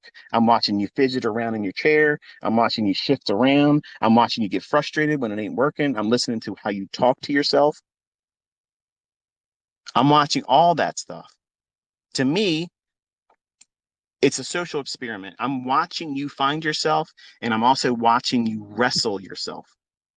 And this is exactly what I talk about all the time, which is the reason why I invite everybody to go to you. Because if you wrestle all these things that you're competing with inside you, and I hope you're not being offended by what I'm saying here, because I'm saying everything with love, bro. I'm not trying to judge you. Nothing I'm saying here should be viewed as negative. Like, I'm telling you that what you're doing is very courageous. And I'm hoping that you will be successful more than you already are. And I'm hoping that you just consider what I'm saying and just try it out. It might not work for you, and that's fine. I'm not trying to take credit for anything that you do in the future. All I'm trying to do is be a help. That's all. But what you go through and the things that you're experiencing, and then you say, oh, fuck, this fucking trade, that's negative self-talk. And that negative self-talk has such an impact. such a huge impact on what you're going to do. And you're doing it, you're doing it in a setting that's absolutely incredible in terms of difficulty, which takes huge fucking balls. Like to do that, number one, in front of anybody, in a live audience setting, takes a lot of courage. And if you're trying to discover what it is that you're going to be excelling in as a trader while doing that and allowing other people to give you feedback, and sometimes what's going to happen, assholes are going to show up because they suck. They literally can't do it themselves, and they want to make themselves feel good if they can wreck your mindset. So deny them that and still do what you're doing. If you're distracted with what other people are saying, like, why don't you try to trade like this? And why don't you fuck that opinion or question? Who gives a shit? You know what you want to do when you see it in the chart, like anybody else. Doesn't mean it's right, doesn't mean it's wrong. That's the thing you're looking for. You're waiting for that thing. And if you let other people get inside your head and take your mind off of what it is you're looking for, whether it be a student of mine or whether it be someone that's pretending to be a student of mine by talking shit about me, which I think is really what's going on. I think there's people out there, and you know who I'm talking about. They're trying to make our community look like a bunch of assholes by going into other live streamers and shit. And that's why I'm not going to invite anybody anymore, because that's what's been going on. But you know what YouTubers I'm listening to. Patrick, I'm in yours. Trades by Matt, I'm in yours. And the other YouTubers are just uploads. And the other ones, I'm not going to tell you who they are because I use their chat windows for sentiment. And I don't want them to think I'm being an asshole, because that's not what it is. I have nothing against the YouTubers themselves, but they have a rich chat window that is a wonderful sentiment indicator. So I've said that before. But Patrick posted a comment about how, and he's also said it several times in his live streams. I'm talking about Patrick Whelan. He does a live stream every morning on YouTube and trades the morning session and such. And I think he's a cool character. He's funny a lot of times. Um, and I'm very interested in seeing how he finds himself in all this, but still hopefully maintains that character, because it's edgy. It is going to work really, really well if he knows what he's doing and he's consistent with it. There's a lot of emotion, and which is normal. Like he's a roller coaster of emotions, which many times I think is why people go to watch him. And when he makes it and kills it, he's doing his normal everyday man flex where he gets the touchdown, he does his dance, and he's cheerleading himself, whatever. That question he posed several times about how he needs to find a way to hold on to these trades a little bit longer. And then now when he tries to do that, he gets burned because he has winning trades and turns back on him. And I think he's dabbling with the idea of doing partials, which, Patrick, that is the absolute best fucking thing in the world, because they always make money. Partials always profit. Every single fucking time. There's never been a partial profit that didn't make money. That's an absolute 100% win every single time. It has a 100% win rate. You can't beat it. It is what it is. The problem is, once you taste $4,000, $5,000 winning days, the impulse is to keep chasing that, like that first high. When you see these folks in the back when I was younger, you would see these folks on cocaine. And that first time they took cocaine, like they want to chase that high. They never get it again. They never can get that same one again, but they constantly keep going back to it, wanting to get that same high. I don't have personal experience in that shit, but in the 80s, that was the drug of choice. And we saw a lot of it. And it was in the movies, it was in culture. It was, that was the fashion drug at the time. Well, when you're trading and you get that high of a big win, that's a high that you want to get back almost limitlessly. Like you want, as soon as you got out of the trade, you're thinking, man, that was great. Let me go again. Like there's something in the chart that's going to give you that same 15 handle run again. It's done. Like, you got to stop. So a lot of the things that I hear him talk about, whether he realizes it, is some of the things I've been talking about in my lectures. I'm using him as like a model to help coach. While I'm not actively saying I'm teaching him, I'm using the things that he's making public as a point of concern for himself or personal goals, or he's reflecting on what he feels he's done incorrectly and wishes he had a way to overcome it. I'm using that model of him and what he's focusing on or contending with. I'm using that in my lectures. So while I'm not drawing special attention, obviously now, but I'm not trying to say, look, I'm your mentor. Yeah, that's not what it is. I'm just trying to be a help. That's all. And hopefully, uh, by this real world person trying to do this, if you can learn from the advice I'm giving and say he doesn't take this in consideration and doesn't do anything with it, or tries it and says it didn't work for me, okay, that's fine. Somebody else that's listening to everything I'm doing might warm up to the idea and it fits them perfectly. It may be the very things that they've wrestled with, and then now they figured out that thing that was a hindrance, the thing that was the problem, the rock in their shoe, if you will. They Once they remove it, then they can walk, without a limp. They can get right to where they're going with no reason to feel like you're being impeded and slowed down. They won't have that fear of holding on to a trade. They won't have a fear of um, being stopped out, because they know what they're looking for is going to repeat over and over and over again. And it's one thing to have a model that you think is good when you first start finding profitability. That might be a profitable model, but what tends to happen is you try to demand more than what the model can provide. And that's the reason why for me, I have to have different setups. I'm not comfortable accepting a one trick, one pony type thing. I can't, my mind won't let that happen, especially knowing what I know about price and how it delivers. I know there's a plethora of things that I can utilize to get into other setups. And I try to showcase that. And unfortunately, what that has done is created an insatiable desire for everyone else to do all those things too. And you're equating that is the only way of determining success with me, or you're not a real ICT student unless you can do everything that I've ever taught about. And that's not true. All you need to be able to do is find one setup. And I've done my best, and I don't know how to do it any better than stripping it down to simply 5 handles. And I talked about in a Twitter space last week how that might not be.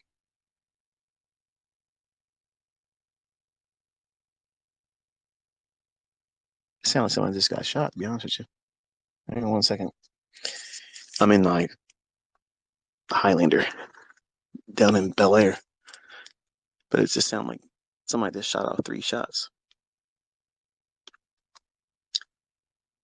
There you go. Live and on the scene. Here's ICT reporting. I don't see nothing. As long as they ain't shoot at me, I'm good. I didn't see nothing. So you might go after those 5 handles. And like I'm teaching my son, Cameron, and what I've mentioned also in the Twitter spaces, that what happens if you're trying to start off as that 5 handle trader, and you're going to find that can be found a lot intraday. Lots of opportunities of that occurring. And you can be bias neutral, meaning you don't have to have the bias correct. So for the folks that are struggling with bias right now, I'm giving you a way to study and look for setups. And it's such a small range of movement and price. 5 handles is nothing. Like, it's literally nothing. But for you, it may not have probably seemed like worth it at all, because you hear other people saying, oh, ha, ha, 5 handles, you got a little dick. Yeah, no. 5 handles can change your entire life. if you know how to find them consistently. High frequency algorithms are taking many times huge numbers of trades just to get less than one handle move. So who's fucking laughing? Okay. The clowns that have an ego problem and have a superiority complex and they have a small audience. That's the ones that are bitching and making up bullshit. So you shouldn't listen to those people anyway. But what happens if you're aiming for those 5 handles,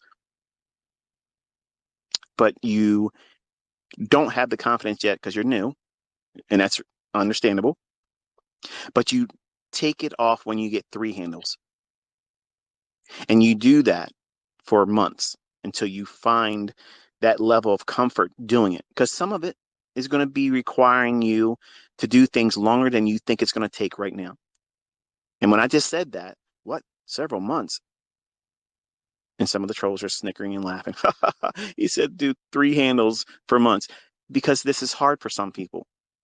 It's scary. Like I had to overcome a lot just to get into trades in 1992. Like it was scary after my first trade, which I impulsively just jumped in because I had to just do something. I felt like I had to do it.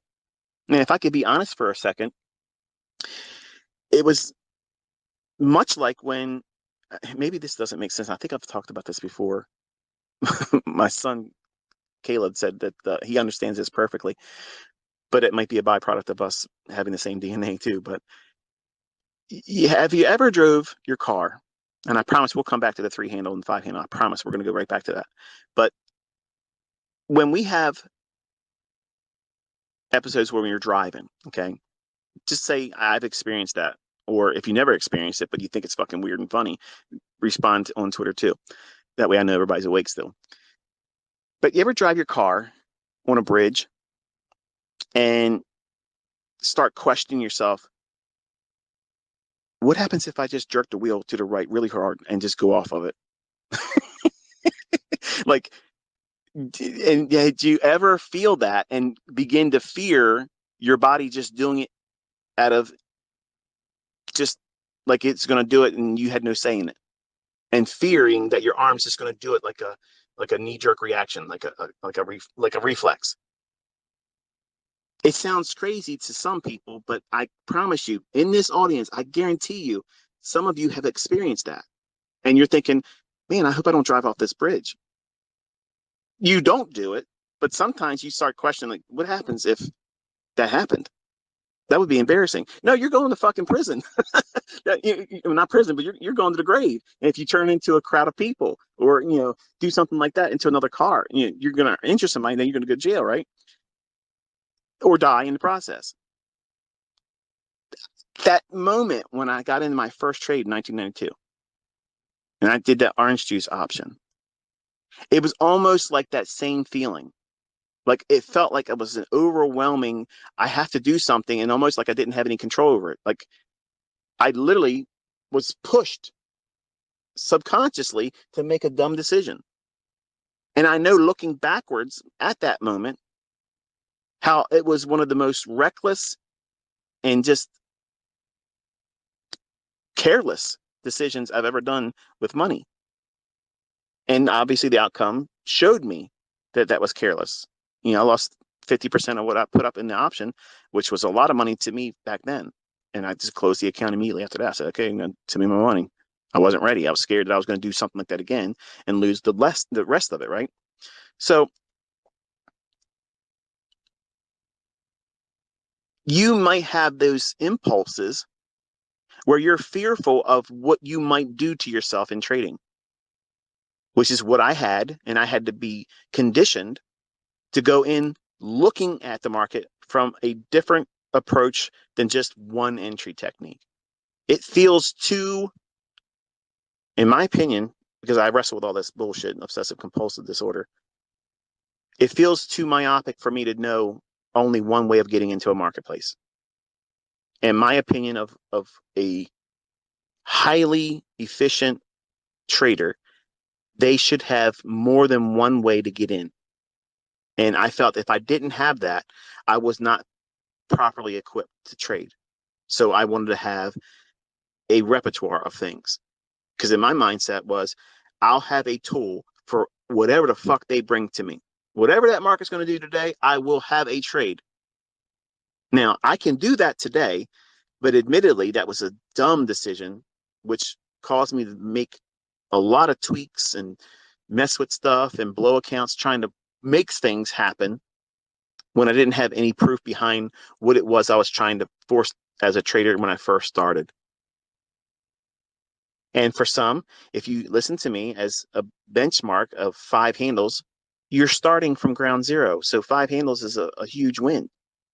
If you just get that one time a week and you stop and you don't lose it, that's a good thing.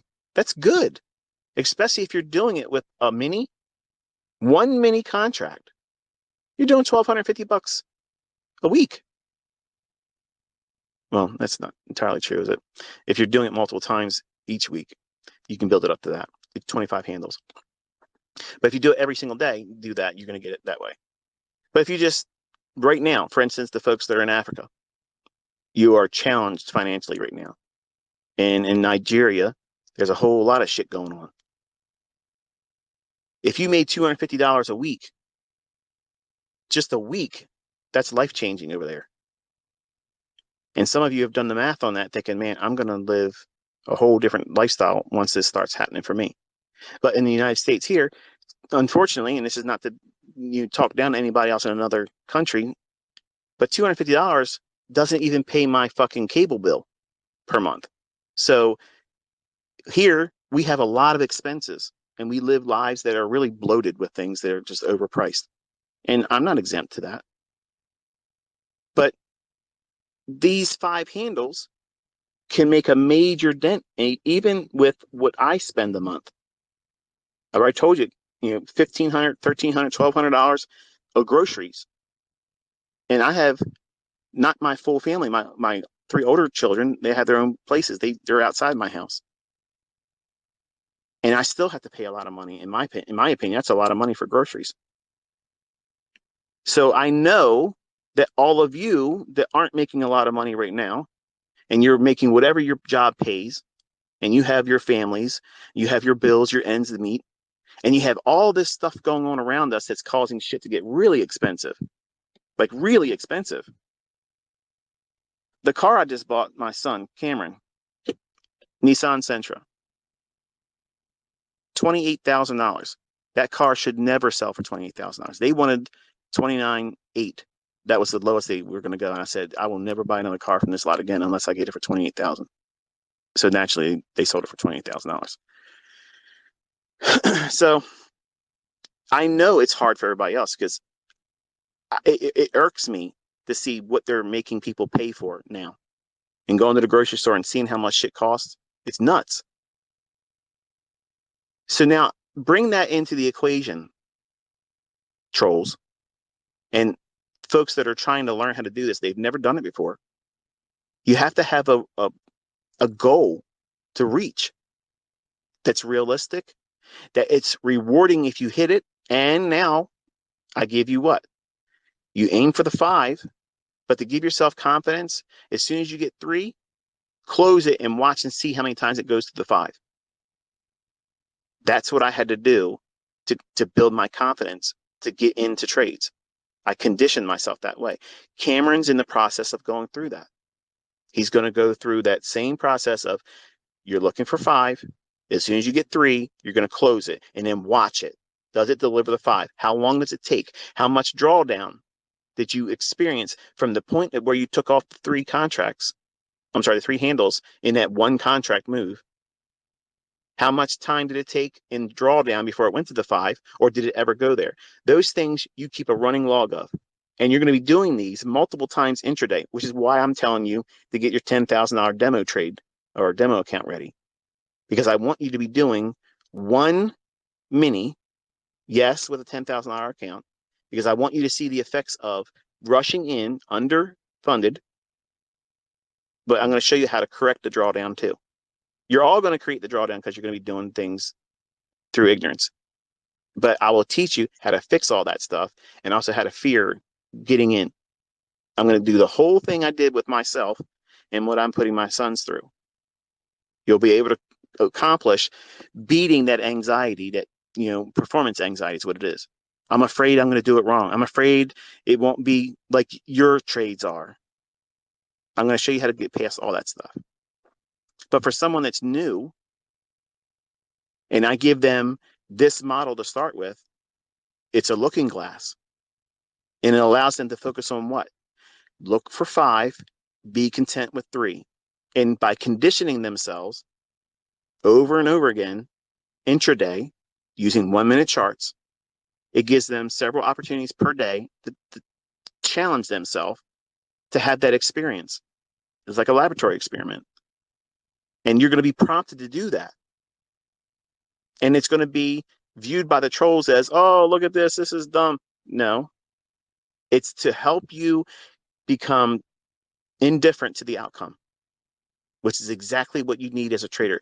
When you put a trade on, you know that this is what your model says it should do. You also know that it's usually more times than not correct. So if it's more times correct than it's not, if it fails, it's not going to cause you to wig out. You're not going to say, oh, well, I'm going to have to jump on something else. This doesn't work anymore.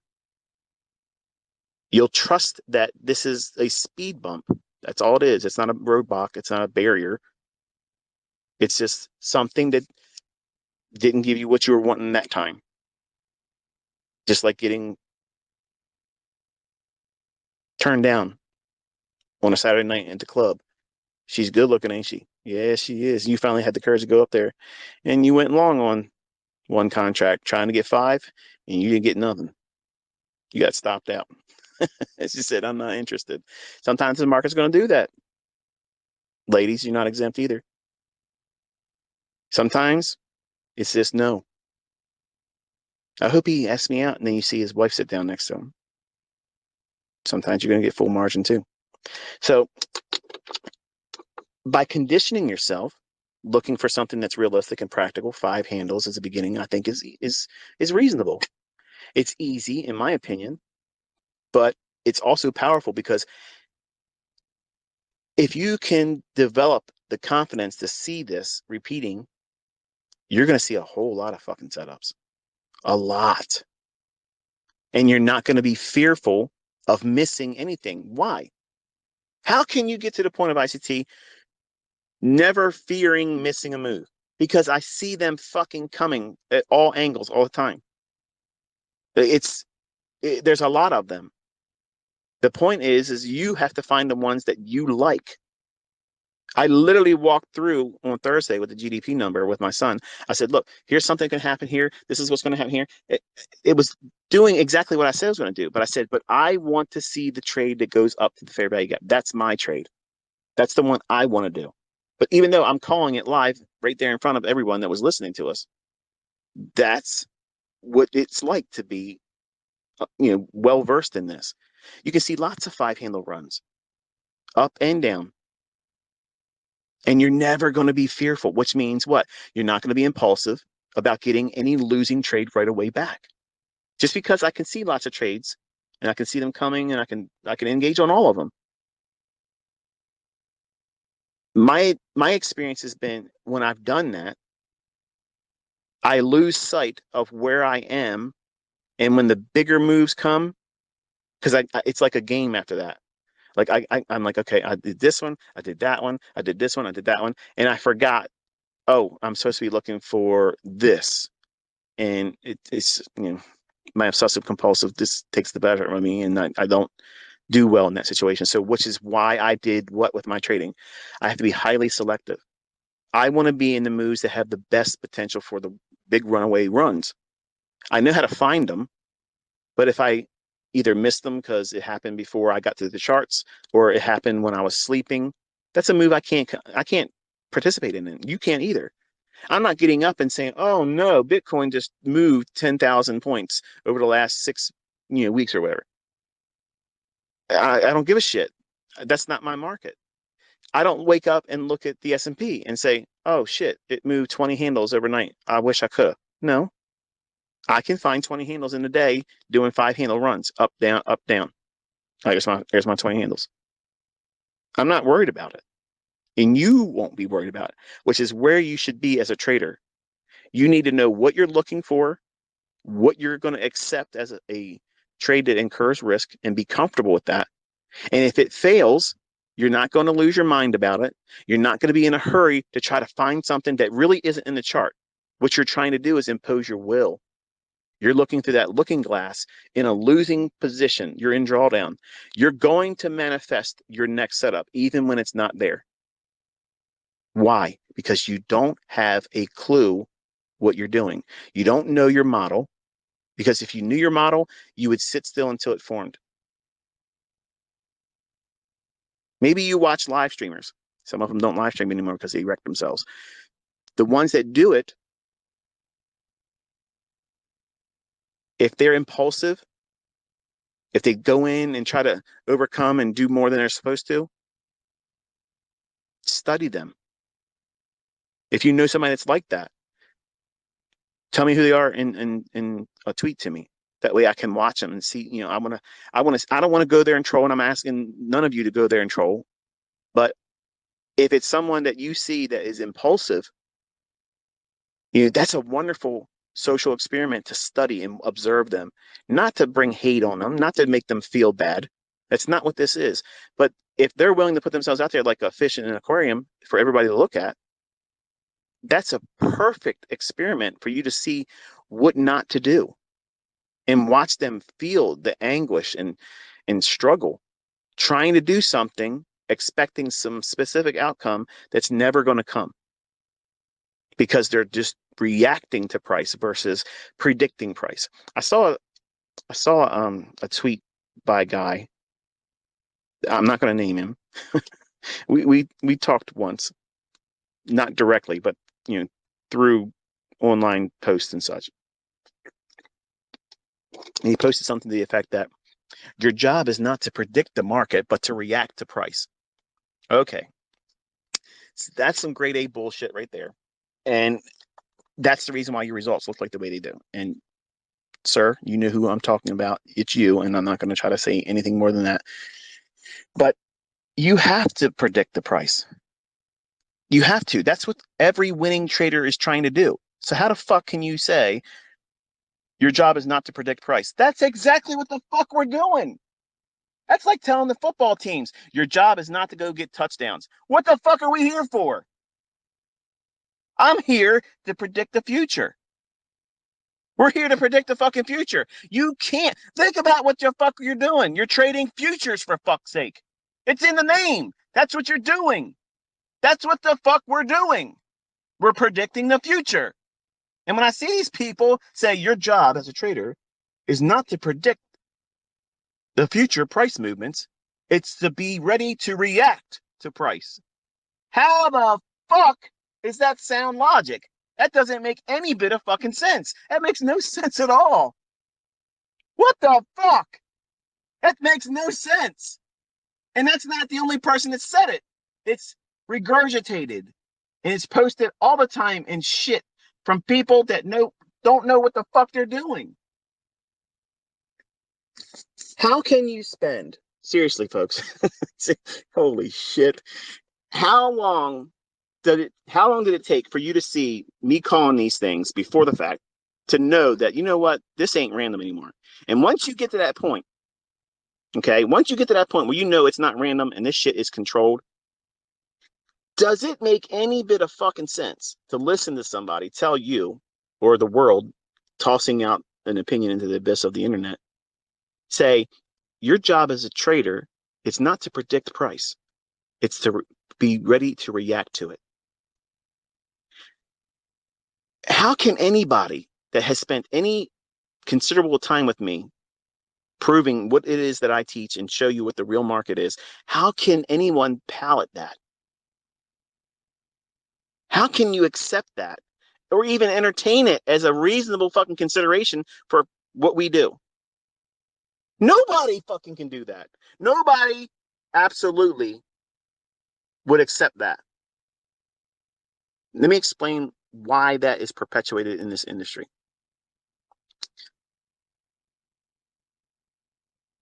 This thought process is a very soothing excuse for why they suck. And there's no nice way of saying it. It's for people that don't know how to predict price. And it's a wonderful excuse for them to be able to lean on, cozy up to, and say, well, it's impossible to do anyway. So therefore, I shouldn't feel bad about it. You bought the hook, line, and sinker that is in books. You can't predict price. No one can time the market. Well, I should change my motherfucking name to no one because I'm proving it every fucking day. And guess who else is doing it? My fucking students. You're seeing them taking trades that I didn't even talk about, but they're using the logic that I've taught. So guess what that means? All the other bullshit is horse shit. Grade A.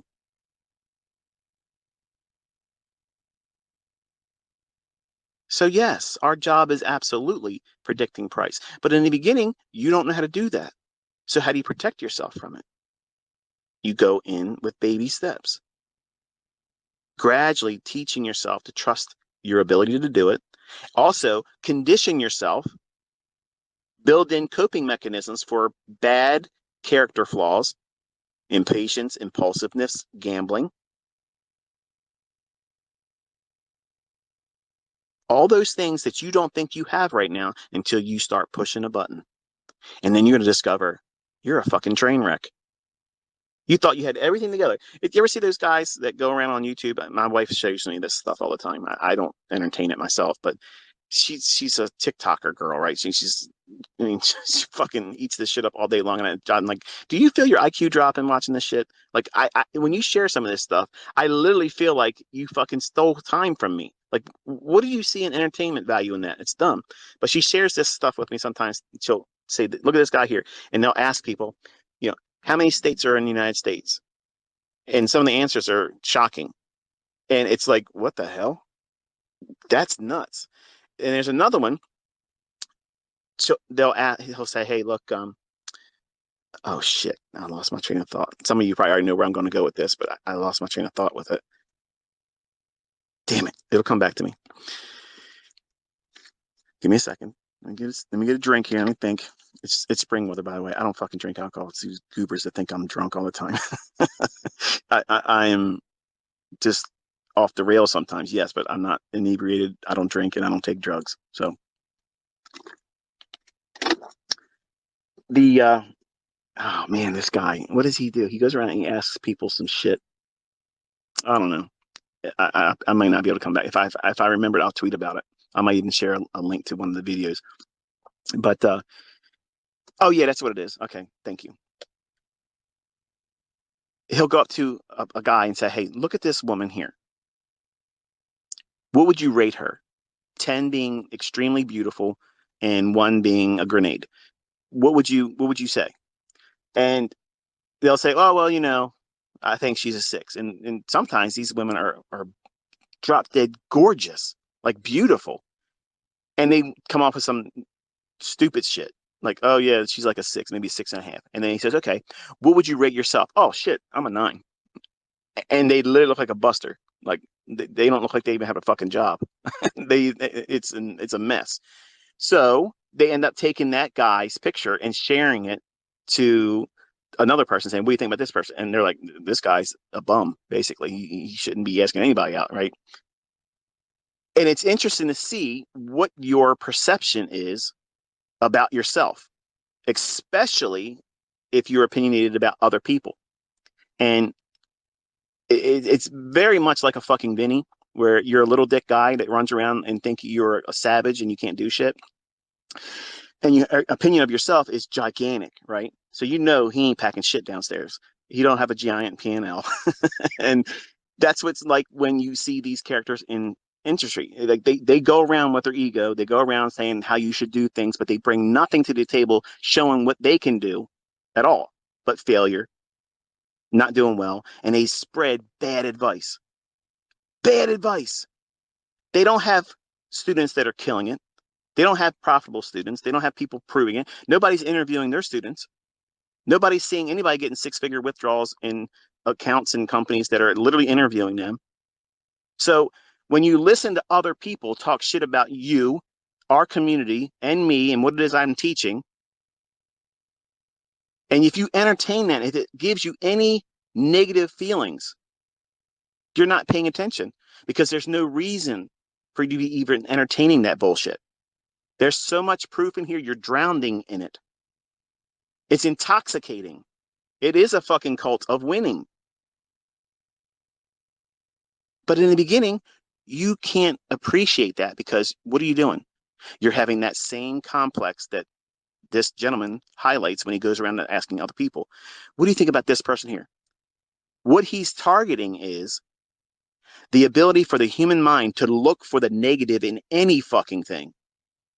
Toxic thinking in weak-minded individuals or ill-prepared people as traders, and everybody when they first start are all ill-prepared.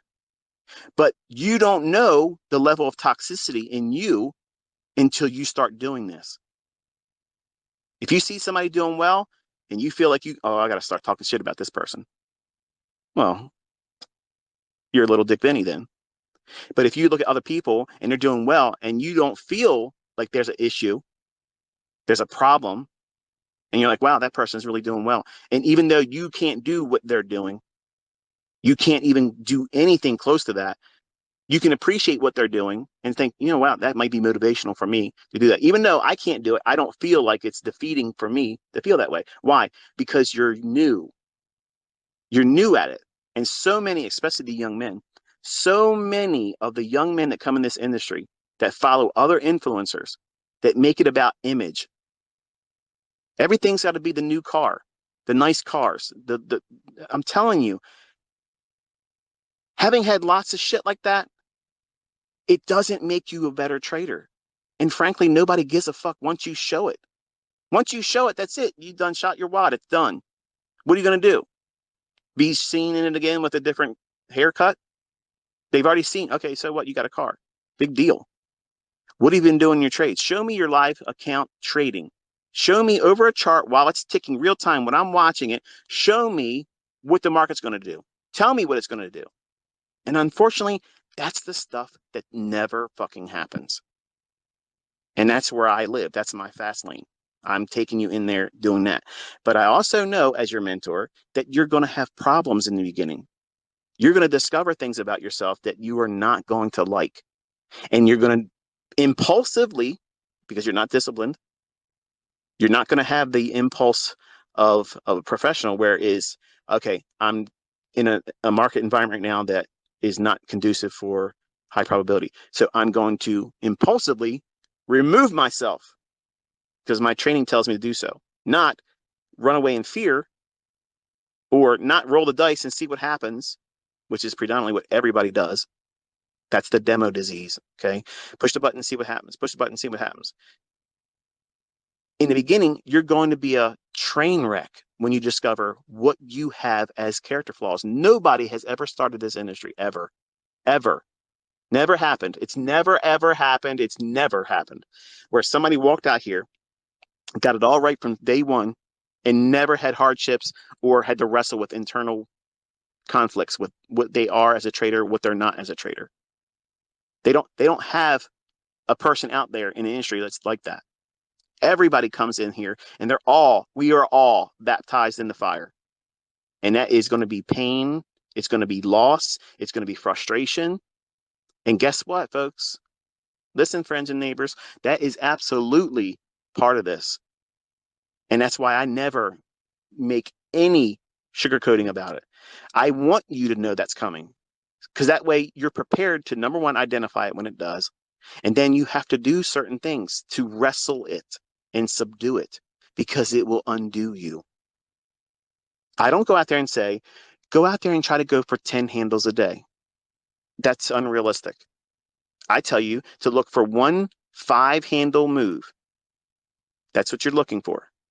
In hindsight, by doing that every single day, you're conditioning your eye to see it. It's the same thing that happens when you go out and buy a car. Oh, I got this car. It's such a pretty blue color. Nobody's ever got a car that's this color in my neighborhood. And all of a sudden, as soon as you buy it and you drive home, on your way home, you done seen 17 of the same fucking car. It's like everybody went out there that day and bought your fucking car. How did that happen? How the fuck did that just happen? It didn't just happen. What you just did was you opened up and activated your reticular activating system. So now your subconscious that was filtering all that stuff out before, because it didn't matter that that car was owned by other people. You went to the lot, you saw it. Oh, I got to have that car. It means something to you now. It resonates with you. It's something that is part of you. So it should come to no surprise when every time you walk around, you see your car because it means something. You have adopted that as something meaningful to you. Well, when I tell you to look at hindsight and back test and study old data looking for shit, and I tell you to pause the video, look through price and tell me what you see. Well, not that I tell you to tell me what you see, but annotate what you see in your log, in your journal. When you do that, what you're doing is you're activating your reticular activating system. And when you do that, what you're doing is you're inviting your subconscious to draw on to something that is meaningful to you. What is that? I'm teaching you fair value gaps because it's the most visually identifiable thing in price action, apart from relative equal highs and relative equal lows. So in short, really, you could just trade with just that. They're the two most important, visually pleasing, easy to find. Jump on a chart real quick, any time frame, your eye will go right to the relative equal highs, relative equal lows. And if there's a fair value gap in the middle of it, and you know there's likely to go up there, well, you can buy the fair value gap and ride it up to the relative equal highs. There's your model right there. It's done. I just gave it to you and it cost you nothing.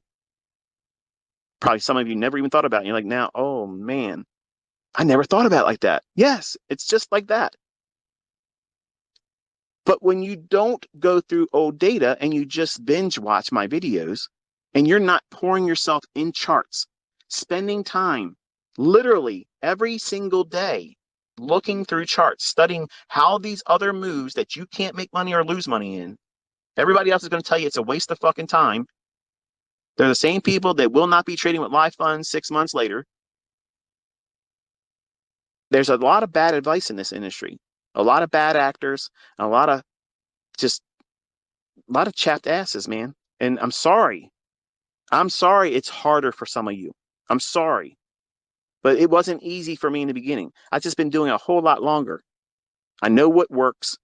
And I'm telling you, if you listen to the shit I'm telling you to do and avoid the things I'm telling you to avoid, you will save yourself a whole lot of time. And be accepting, be flexible, give yourself permission to take up to this year and maybe into next year to get it. For some of you, if you give yourself a broad timeline with no definitive, I got to know it by this time. You know, in a lot of ways, I regret having told you that my last live stream is going to be the second Friday of November because it kind of pushed the envelope on pressure. Like now you have to, by this date, I gave you a deadline. When I teach you, don't have a deadline. I didn't tell you that so that way you can be fearful of it. I've told you that so that way when I get to that point and I say I'm stopping, I can say, remember I told you, because that's just the way it is. I got to have I have to have exit clause here. Okay. When I'm going to leave, why I'm leaving, and why it stopped. It wasn't because somebody ran me off the fucking internet. It wasn't because, I'm locked up. It wasn't because I'm, in the poorhouse. It's because Michael's going back to fucking doing what the book Michael does. Okay. Which is be Michael. And I've spent a lot of time, if I do this every week, every day, I'm investing a lot of time in all of you. And it's your job to do all the work in between, which is a lot. It is. And I saw a guy saying, listen, man, I love what you do, but listen, you're doing these Twitter spaces and you only give like 30 minutes of applicable information. And we got to sift through all that stuff. Listen, kindly, sir, please, don't send me shit like that because that's the kind of stuff I block.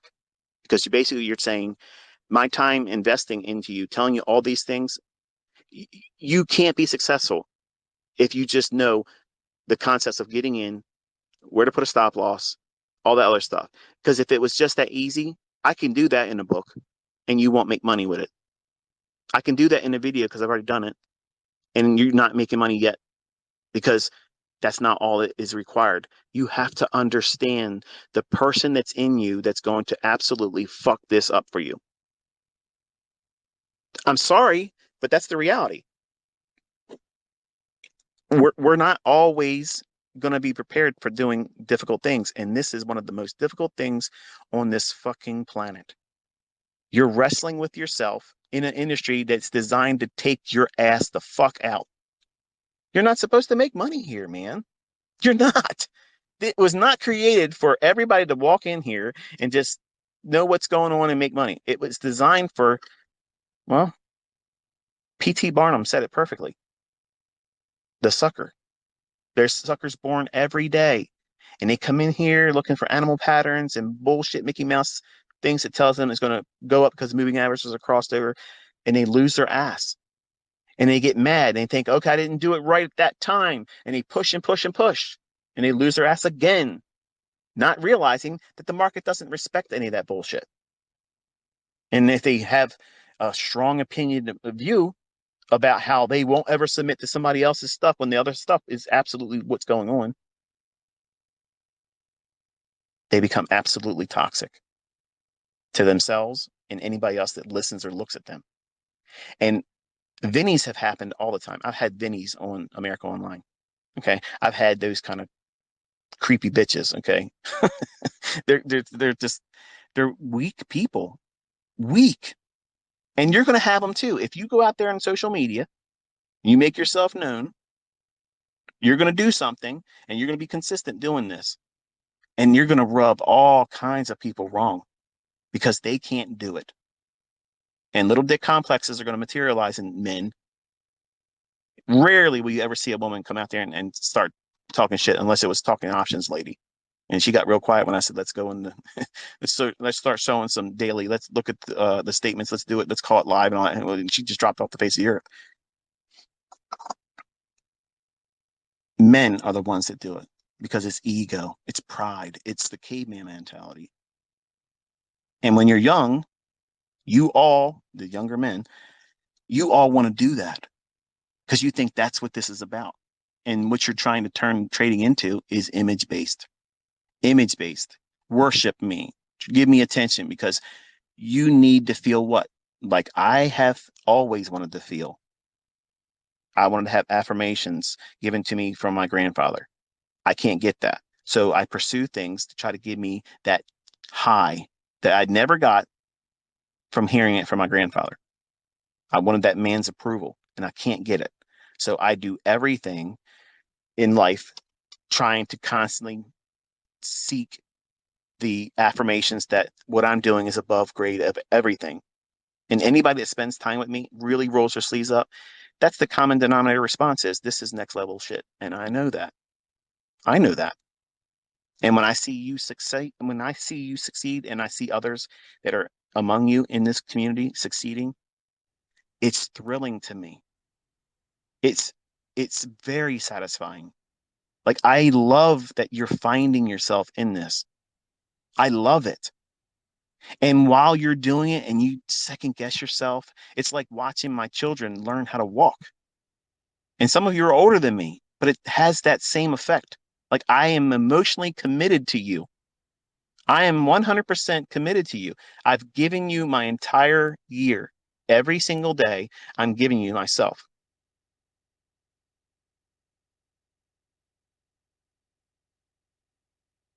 Motherfucker, you better keep driving.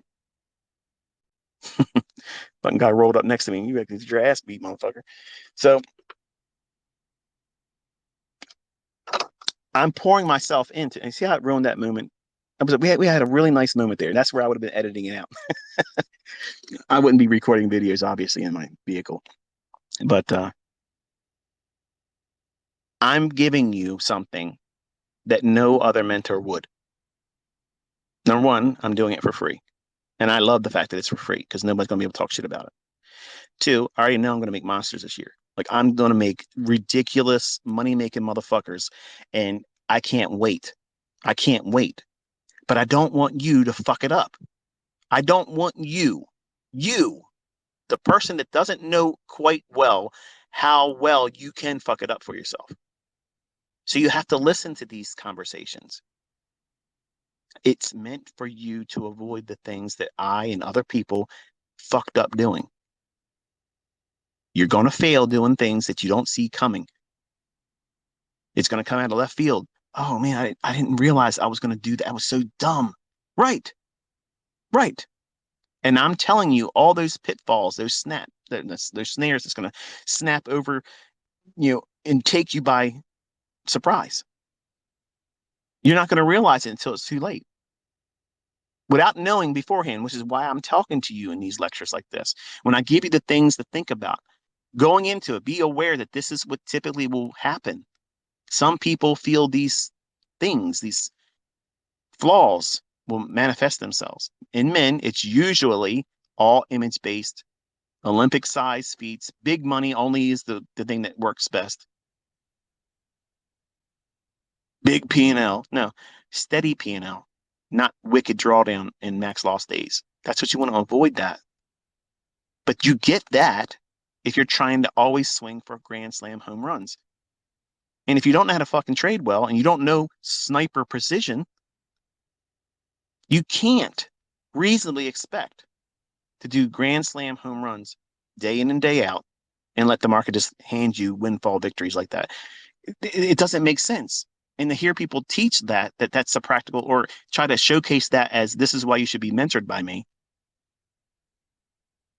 that's stupidity. That's ass backwards. You need to go in respecting risk, identifying risk, not just mentioning it in passing, but let me demonstrate what you should be doing and then failing in doing it, or never showing it at all. Like what the majority of these people out there try to promote the idea that they're consistently profitable, they're precision oriented, but they won't show you they know how to do that, which for me is very frustrating because it sounds like there's a whole lot of me out there, but I can't see it. And I love it. I don't care who you are. If you can do it well, I'd love to watch it. And I don't go on these other streamers and talk shit to them. I'm very supportive. And if you start live streaming, I can't wait. I would love to be in your audience too. I'm cheerleading you on too. I love this industry. I love when people have the courage to go out there and do it in front of other people. And if they can do it well, wow. I'm not a sports fan, you know what I mean? Like I watched the Super Bowl, just the last one here. And I'm not sure if it's like that all the time, but the last Super Bowl, I heard there was like a whole lot of shit that people didn't like. And I felt it was kind of like, well, what I expected, boring and wasn't all that. But it was a good game between them. But I'm not a sports fan. But with trading, like I'd watch anybody trade. To me, it's fascinating. It's well, like it's not to me. It's not like golf. Golf makes no fucking sense. Why anybody would play that is beyond me.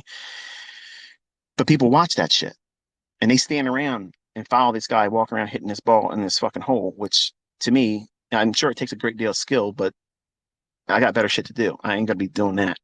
I can see how people can appreciate watching football, having watched a full game for the first time in my life. In the past Super Bowl just happened. It was entertaining going back and forth. I was like, wow, it's kind of like watching a chess game between really good players. Well, you just did this, well, I'll do that. You did that, well, I'll do this. It was good. Am I going to be a football fan now? Fuck no, I'm not, I'm not watching that shit. But with trading, I could watch that with anybody because why? It means something to me. Just like when I tell you as a new student to go through old price data, look at those moves, study it. What do you see that pops off the chart to you with what I'm teaching you? You may not know how to see it live. You may not be able to call it live, engage it in trade. And that's what's happening right now for a lot of you. You're watching me teach on something. We've been going for a couple weeks, maybe a month or so if you consider the beginning of the year in January. And you're complaining in your tweets that, oh, I missed this setup. I was going to push the button and trade. First of all, you're wrecking yourself right there because you were told not to trade. You can't learn this trading. You have to learn this when there's no money, not even a demo. You're reading price. You're getting to the point where you're having that same experience where anytime you look at the chart, it's like seeing that car you just bought. Your eye goes right to it. You can't, it's not like you're looking around for your car that you just bought. Your eye just jumps to it. Why? Because you've conditioned yourself to look for it. You have identified that as a pattern. It's a point of interest that is meaningful to you because you keep looking at old moves. And because you've done that, you've conditioned yourself like a weight trainer. You keep working your arms with heavy weights and you're eating well, it's going to grow a larger muscle. Well, your attention to detail, and the details are what I'm teaching you. These elements, these PD arrays. It doesn't matter which one I love. It doesn't matter which one I'm using today, next week, going forward for the rest of the year. It only matters which one that you like. Which one makes the most sense to you? The first one that you can see easily in the chart, and it might not be the fair value gap.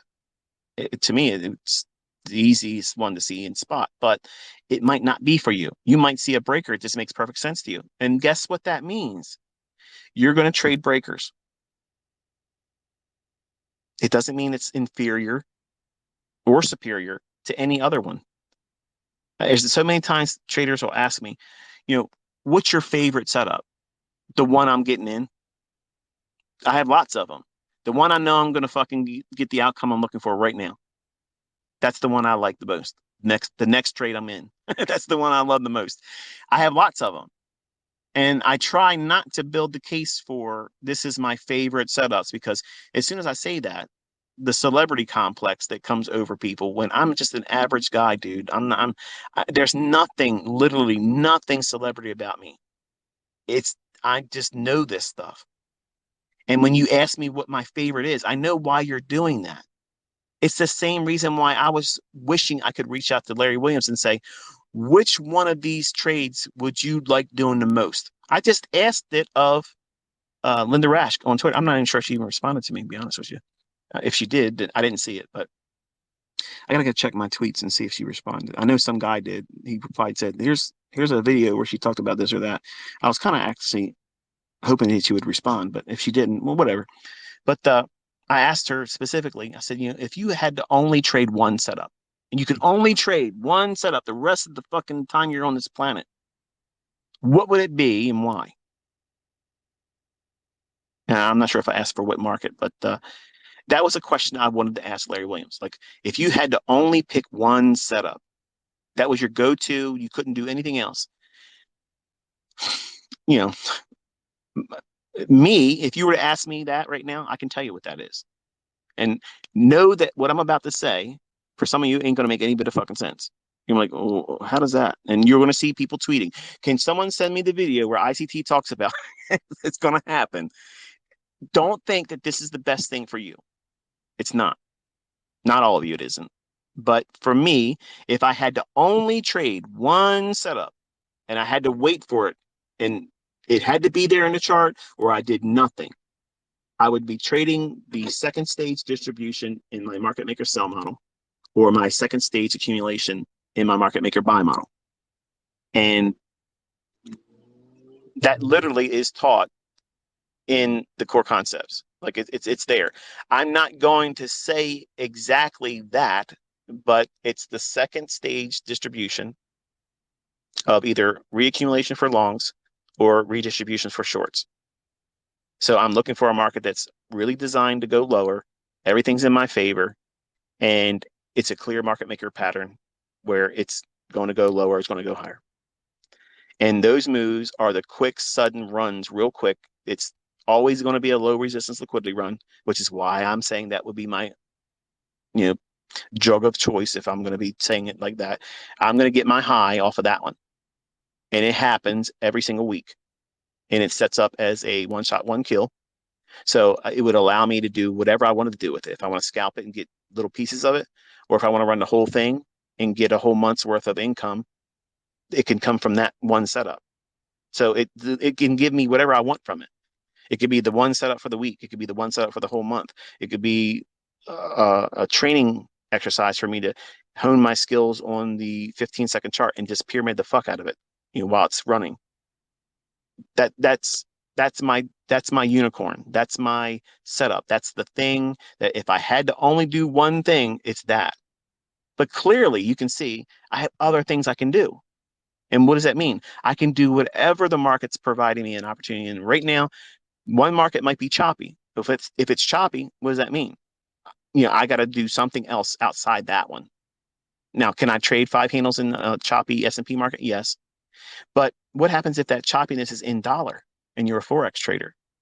Your mind should jump right to the crosses that are non-dollar because they're going to go crazy. Whenever the dollar's consolidating, look at Tuesday. And Tuesday, we had what? Really big runs with weak currencies against the strong currencies that were not having the dollar in the pair name. And they had really wide runs and several handles, or I'm sorry, several hundred pips. And some of them moving a lot this week based on that consolidation in dollar. So that's the reason why it's important for you to understand that there are many ways to take setups out of the marketplace, but you also have to have a macro understanding of what causes these markets to have the disparity between them. Because you need to have the disparity to have what? Movement. And without movement, we can't profit unless you're writing options. And we're not doing that here. So we need movement. As a intraday speculator, as a short-term trader, we have to have movement. So I'm teaching you to, number one, identify where that movement is going to be in the greatest probability. Is it going up or down? And then waiting time of day. What time of day should it do that? Well, that's the times I tell you to follow the marketplace. What happens on the day of the week that it's most likely to provide that? You're looking for higher medium impact news events because that's where it's going to be highly manipulated. We're waiting for those opportunities where the market just wonderfully invites the retail trader to step into a snare. That's why we're waiting for those high impact or medium impact news driver days. Not FOMC, not CPI, but anything out there, not non-farm payroll either, but any other event, medium or high impact. We love those days. We love those days because we know the retail trader is about to get sacrificed on the altar of trading. And you can have a moral dilemma with that if you want. I don't have a moral dilemma because I paid my dues. Everybody is a card carrying loser when they come in this industry. That's just the way it is. And the smart ones learn how to lose professionally the rest of their life. They manage losing. That's what consistently profitable trading is. Every profitable student, every profitable trader, every profitable speculator is a professional loser. They know when to take their losses because their winners are going to run. They're going to let them do that. The people that don't survive in this industry are the ones that are trying to be professional winners, and it's the only thing they expect. And by default, they lose, and they end it for themselves. They really lose. They lose their account. They lose the ability to trade and speculate because they lose their mind. At some point, you might have a lot of money. You might have a lot of money. Say, you know what? If I blow a couple of accounts, it's okay. If I blow these funded accounts, all I got to do is reset. Okay. For some of you, there's going to be a time where you've done it too many times now, and you know it's a waste. You want it so bad, but you can't do it, and you won't spend any more money on it. You just won't. And they sometimes are the people that are begging people, buy me a funded account. I know there's people that can't afford it, but there are some that just can't bring it to themselves to pay for one more because they know what they're going to do with it. And they're going like a drug addict. Come on, man. Come on, man. Give me another bump. Come on, man. Give me some spare change. I need to get on the bus. What you're doing is you're trying to get some scratch so you can get another dose of heroin. You're an addict, the wrong kind of addict. Around here, look at that fox. Wow. No, that's not a woman I'm talking about either. I'm talking about a four-legged animal. Wow. That's pretty.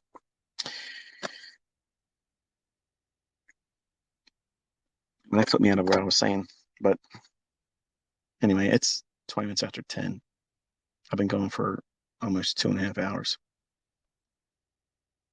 Fuck it. Let's end it at 10:30. Make it round it up. We got 11 more minutes, right? So I'm hoping that in all this rambling tonight, I'm reaching some of you because the things I put you through in studying and observing things, I know what you want. You want me to tell you the trades that are moving and get you into it so you can make money because you think that's what you need. And I want you to be able to do this when I'm not here. And the only way that's going to happen is to teach you the proper way of doing it and also put you in the charts for homework. Your homework is every day back testing and looking. Back testing isn't necessarily, my version of back testing is not equivalent to what everybody else talks about. Back testing is a casual view of previously traded price data that you can't participate in. Okay. Your mock trading is going back to those moves and market replay, maybe a simulator, something like that. That's mock trading. There's a place for that. But my point of back testing is there validity behind the setups I'm telling you to look for? And where does your eye gravitate to? So you're back testing the repeating phenomenon of a individual PD array. So you go through the process of going through old data and say, okay, I'm going to look for breakers. How many times does a breaker form? On what time frame over the course of the last 16 weeks, last 12 weeks, okay? And you look at how much time it took for that market to deliver to a level that I teach you to look for. So if you're going short, you want to reach into a discount array, old low for sell side or old imbalance below whatever the equivalent would be for the range you're in. Vice versa if you're going long. And you're going through and you're writing down a list of how many you see, how much movement there was, how much drawdown there was. And when you're doing that, what are you doing? You're drawing up an affinity for that pattern because you're spending time looking at it. Just like when you were at the car lot and you looked around, you saw all those dogs of a car, and then you saw that one that just, it had to go home with you. That was the one. Well, you're doing that. You're walking around that car lot by looking at these old price data, and you're going to find that just beautiful cherry of a drive. You just want to have that one, take it home. And yes, it breaks your heart if somebody says it's ugly, but fuck them. You love it. It's your car. Well, that's the same thing with your trading pattern. Everybody's going to have an opinion about it. Oh, it's stupid. This is so much better. I make more money than this, but they ain't ever going to show you that. Bottom line is everybody's got an opinion. Like to have an asshole. Who cares? Nobody gives a fuck. You didn't ask. Don't ask them. Don't let anybody give you any input either. Which is why your trading journal should not be on social media. But many of you treat Twitter, Instagram, all that shit as your trading journal. And you're inviting toxicity. Don't do those things. Don't do those things. Because the only thing you're doing by doing that is inviting somebody else that is ass tore up. They have no profitability. They have no clout. They have no following. They have no happiness. They're miserable pieces of shit. And they want nothing more than to make you feel miserable too. And they'll love doing it. So don't invite that. Don't allow for it. Keep the focus on the things I'm telling you to do, which are boring in the beginning. But I promise you, if you go through the process of looking at old data, and once you find that thing that makes the most sense to you, what thing is that? It might be the fair value gap. It might be the breaker. It might be the optimal trade entry. It might be institutional order flow entry drill. It's whatever pattern that your personality aligns with. And you can make money with that one thing and never do anything else with the shit I've taught. Think. Bob Ross. He did most of his painting with the big brush, the small fan, and a little detail pen. Not pen, but detailed brush. He had lots of brushes, but most of his work was done with those three particular brushes. Go to an art store, there's an arsenal of brushes. I couldn't tell you what the hell those things are for. I'm sure they're specialty for something. But imagine that brush is your PD array. It does a specific thing. You only need one thing to do a specific thing, which is what? Profit. You have to have a multiplier, a reason to get in. What's the catalyst that puts you into a trade? That's all you're looking for in the beginning. But you have to decide what that is. I can't push that on you, which is what everybody fucking does in their other shit. Here's my MACD. Here's my settings for my moving averages. This is the harmonic pattern. This is the thing that is going to overlay above the highs and below the lows. It's going to tell you to be a buyer or seller. That's pressing you into a mold. You don't know the logic behind some of that shit that's being utilized. You don't know what's making it do it. So how can you trust it? You can't build an affinity like when you go to that car lot and you buy a car and you drive off, you have an affinity for that car. You're driving it. It means something to you. You can see it everywhere now. You think everybody's driving your car.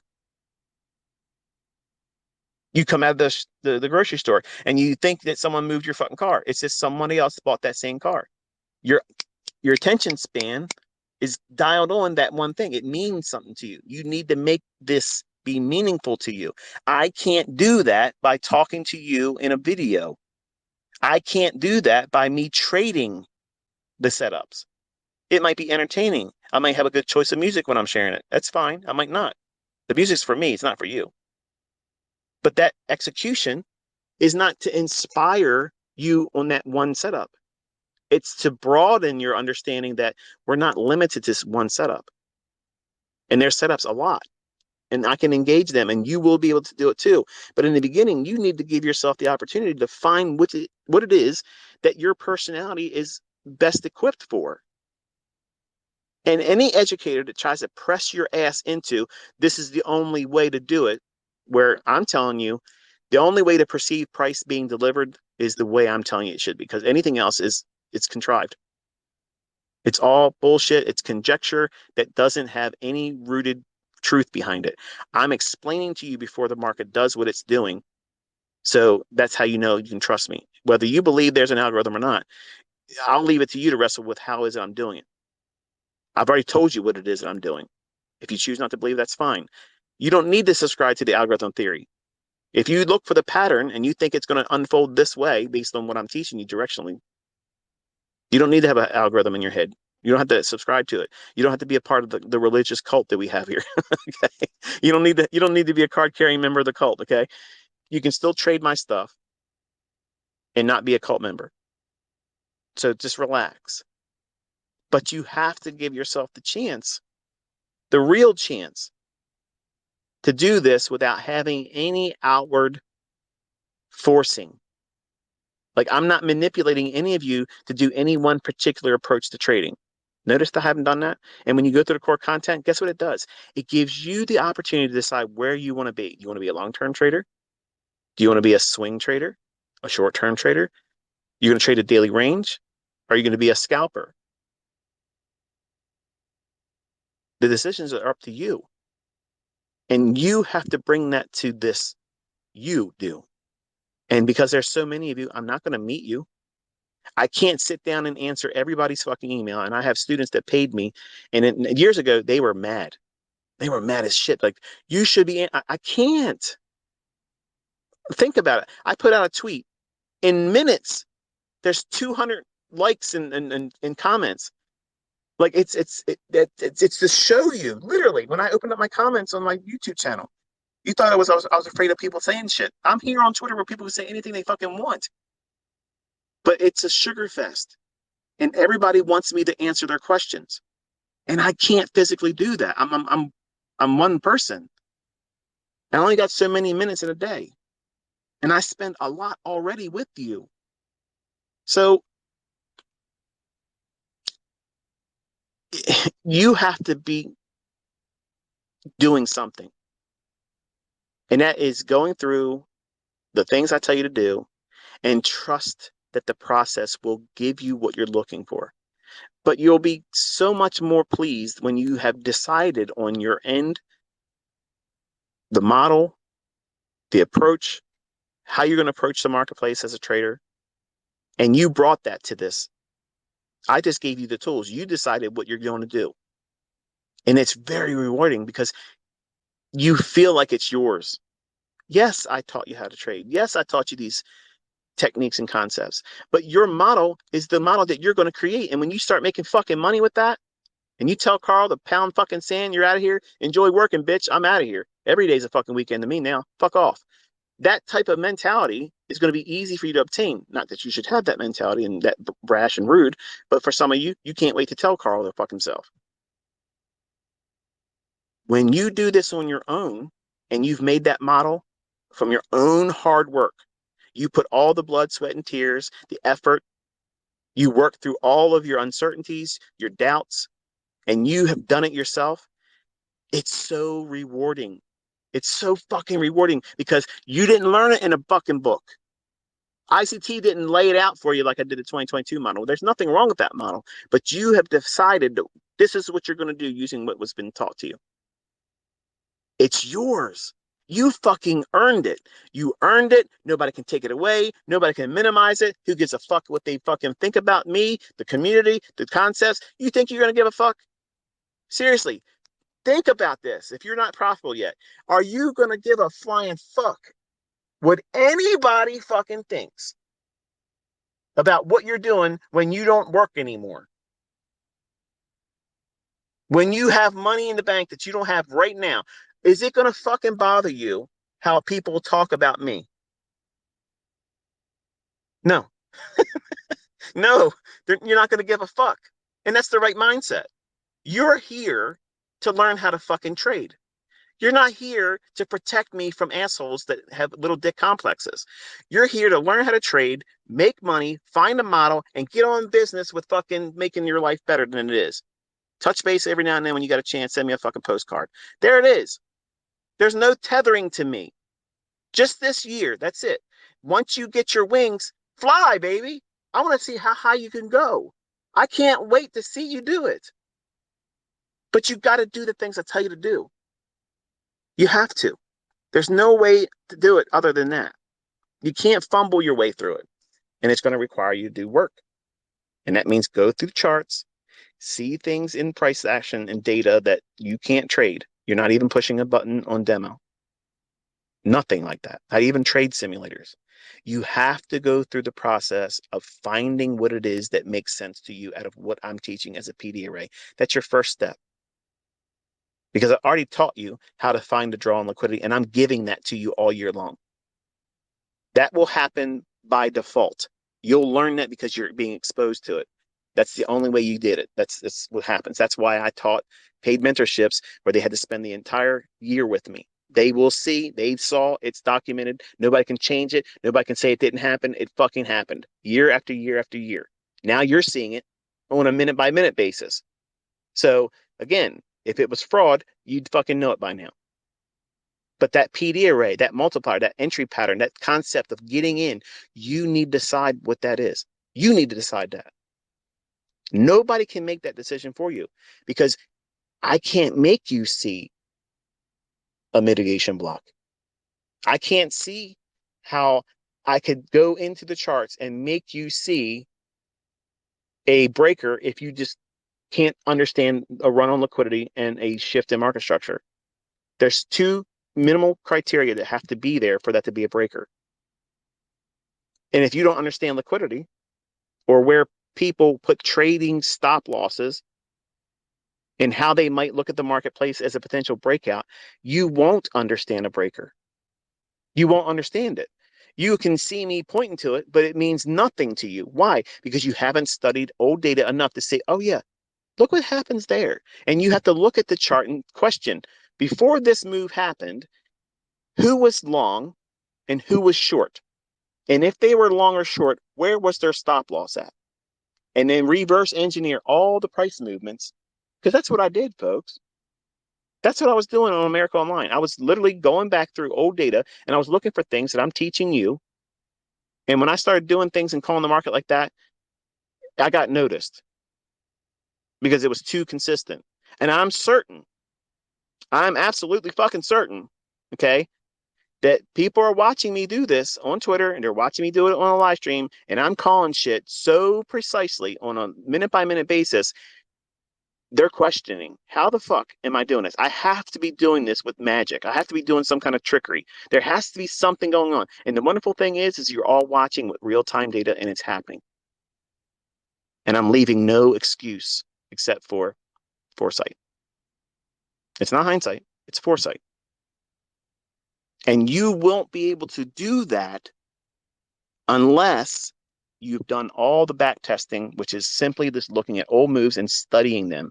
You're not trying to trade them. You're just observing how often does it form, how quickly does it move into profit, and how much drawdown would it be? And you're logging that and you're putting down, okay, this market on this date, it did this. It moved this much to profitability. This is how much it had in drawdown. And this is how much time it took to trade. And then you're going to get a running total or an average of how many points or pips, whatever market you're looking at, on average, collectively, cumulatively, you'll see that.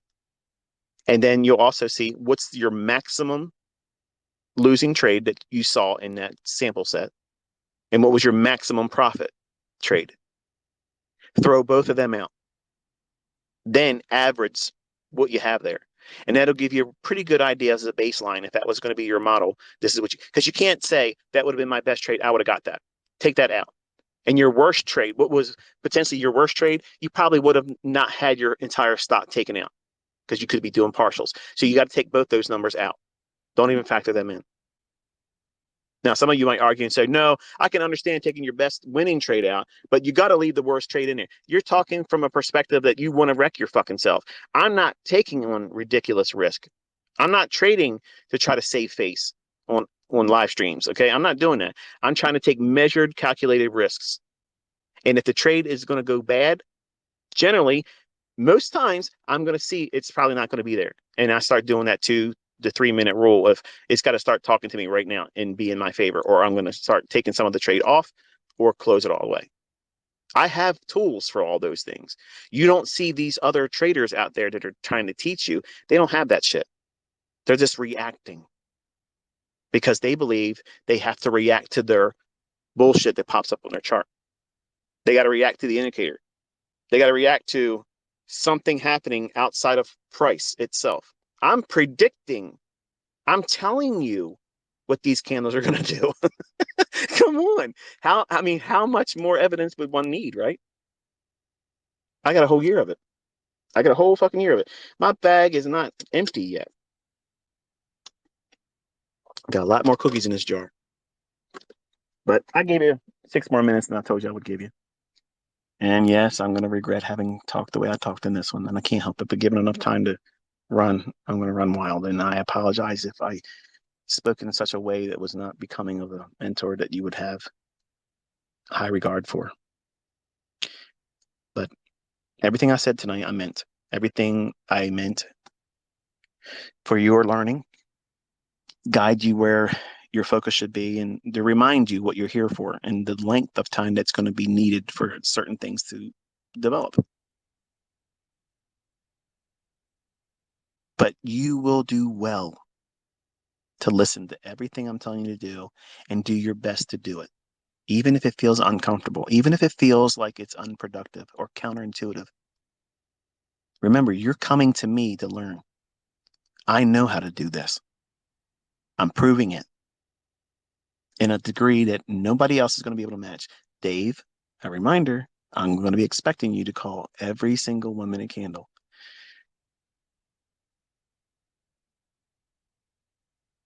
Five handles as a starting point, I think, is realistic. Let me know in your opinion. I mean, even if you don't think it is, if anybody says they don't think that 5 handles is a good starting point, like a training wheel operation for a target for a new student, if you don't think that's a good thing, say so. But folks in the community, don't blast them. Be respectful, and ask them why if they want to divulge that in their response. Preferably, they should. They should say, I don't think it's a good idea to look for 5 handles initially as a first target as a developing student, and here's why I believe that. But if you believe that 5 handles is practical, something that is reasonable, that's not too high and lofty, and it makes sense to have something like that to be a first rung of the ladder in terms of experience to strive for, let me know that also as a reply to me posting this Twitter space on my feed, this reply to that post. And let me know if you think 5 handles is practical. And it makes sense for you to see that as a first rung objective. Because I think it's practical. I think it's something that you'll see form pretty easy and frequently over the course of a week. I mean, you have lots of opportunities to see that form. And if you're trading with 1 mini, that's $250. And a lot of you young guys and gals, and maybe the older folks that are, on Social Security. You don't work anymore. And if you just got one trade with one mini, that's 5 handles. That's $250. I'm certain that $1,000 extra a month would do a whole lot. Maybe you're on medications and prescription medicines, and you know maybe your insurance doesn't cover everything. There's a lot of things that could be out there that would cost you a lot of money right now. And if you can pick up an extra $250 a week, and that's all you ever was able to do, that's not failure. That's not failure, and it's not Lamborghini. Okay, I know, and that's exactly why I've taught the same way all the time. Practical, practical. Everybody that turns this industry into get rich quick, they are fraudulent, because 99% of the people that are telling you they can do this can't.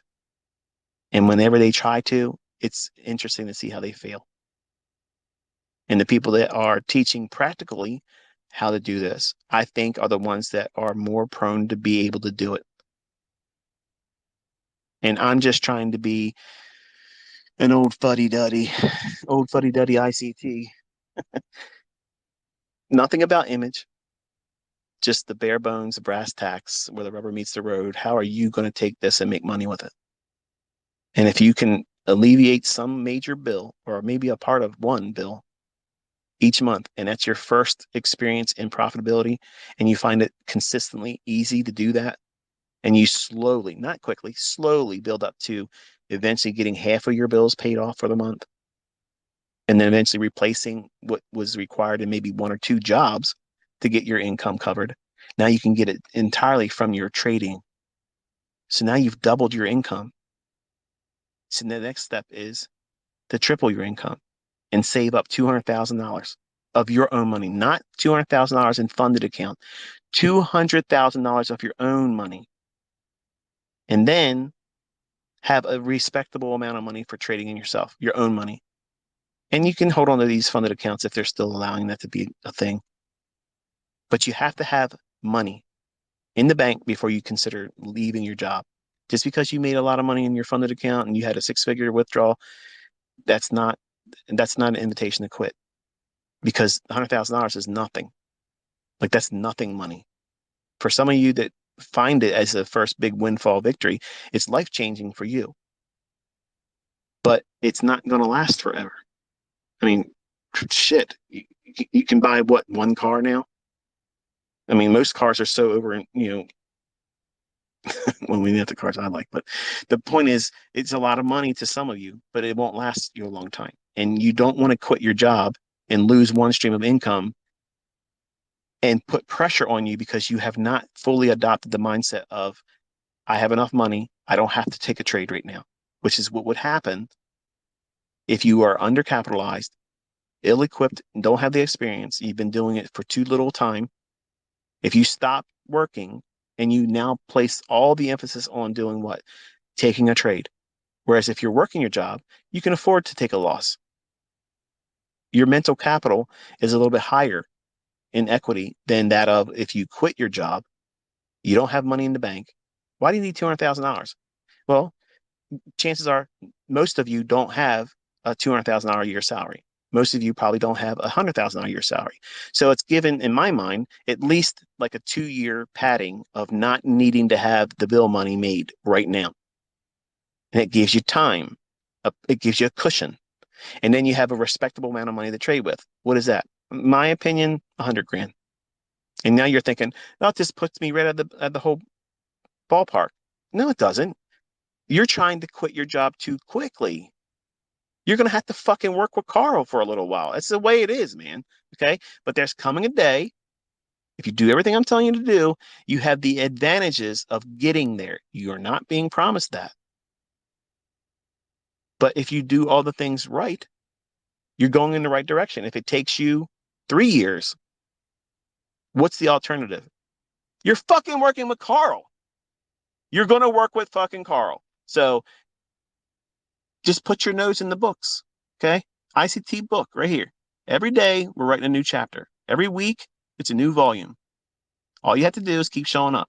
You will get fresh bread, and you'll grow stronger over time. You'll get more experience. And when this happens, and you finally find yourself, think about it. You think these people I'm going to interview, they're making big money. They're getting six figures. I guarantee you, when they first started trading, that was only a dream. They couldn't see it happening. Now that they've done it, they know it's possible. They don't have that fear of, I wonder if it could. It is fucking happened for them. They've done it. Some of them done it more than once. So now they what? They're desensitized to it. They don't see it as an impossible thing. Whereas right now, you think it's impossible. Everything's impossible until you do it. Everything. Everything. Everybody told me I would never figure this shit out. And I probably figured out some stuff. And you'll figure your own shit out too. But quitting your job too quickly is one of the worst mistakes you're going to make because you're going to place so much pressure. More than if you were trying to live stream trading. Because you can get up there and say, no, I'm not going to take any trades because you can get stage fright. And just don't take any trades. But you can't not take trades when you don't have a job. And the only means of income is you making winning trades. If you don't have the experience of knowing what you're looking for, knowing it like the back of your hand, and you know that you're going to find a setup, I know I'm finding winning setups next week. I know. Do you know that about what you're doing? If you're honest, do you really know that? If you're honest and you say no, that's not weakness. You know what that is? You're being practical about yourself. You're being practical and realistic with your present aptitude and skill set and the lack thereof. You're not already trying to do something or thinking highly of yourself without having the ability to do those things. You're literally on the right track if that's how you think. Because you're being realistic, you don't think that you're going to be able to do that because it's not practical for you right now. It's too early in the game. It does not mean that that's how it's going to be. You're never going to get it. It just means right now you're still in development. You're under construction. And I am turning you into a savage. You're going to be a bad motherfucker come November. And maybe you don't talk like that, but you're going to be a bad motherfucker. Let's just be honest. You're going to be a motherfucking savage. You're going to be able to look at these charts and in short order, very short order time, you'll know exactly where it's going to go. Yes, I fucking said that. You're going to know exactly where it's going to go. And you're going to have multiple ways to approach getting in it. That's empowerment. That's what the outcome of this year is going to be. And you're seeing proof of it every single day that we get together. These things repeat. I'm calling shots. I'm calling where the market's going to go. All you have to do is study it and then let the process of being there, observing it, even if it's in hindsight, if you can't be there when I'm doing it live, watch the recordings or add the tweets to your chart afterwards and see it. Your eye will be trained in observing it. And because you're doing it, these motherfuckers are going the wrong direction. Stupid people driving around here. Bel Air, Maryland. I don't know where you guys are at listening, but the driving up here is mental. Like they literally tailgate like crazy, like they're gonna push you. And I felt like I had to tell you that. I'm sorry. I had to confess. It's one of my pet peeves around here. And it's mainly the ladies. Like they got somewhere to be all the time. And don't be mad at me, women. Okay. It's just I'm just telling you my observation. My wife even commits behind me with that idea and says, you know what, hey, it is the women up here that tailgate too much. But see what I mean? See how easy it is for me to be distracted? And you want me to be on a live stream with chat people talking to me? No, I won't be able to see candlesticks doing anything. So my reticular activating system is keyed up on everything. Short attention span. I'm on everything. But anyway, back test, study, look for the things I'm telling you to look for in lectures, and do that while we're doing this tape reading. That's how we're spending the first 2 months. We already got through pretty much this month so far. You know, just a little bit more time, and then we'll be into what would be considered month 2. In month 3, you're pushing buttons. Okay, I'm going to put you in the markets. I'm going to tell you, do this right now and start tracking how much time. And you're all going to have different fills. You're all going to break the rules. You're not going to put your stop loss in because you're going to be fearful that you're going to get stopped out. Like I'm in the room looking at you, and you're afraid, or you're afraid that other people in this community are going to see you do it wrong.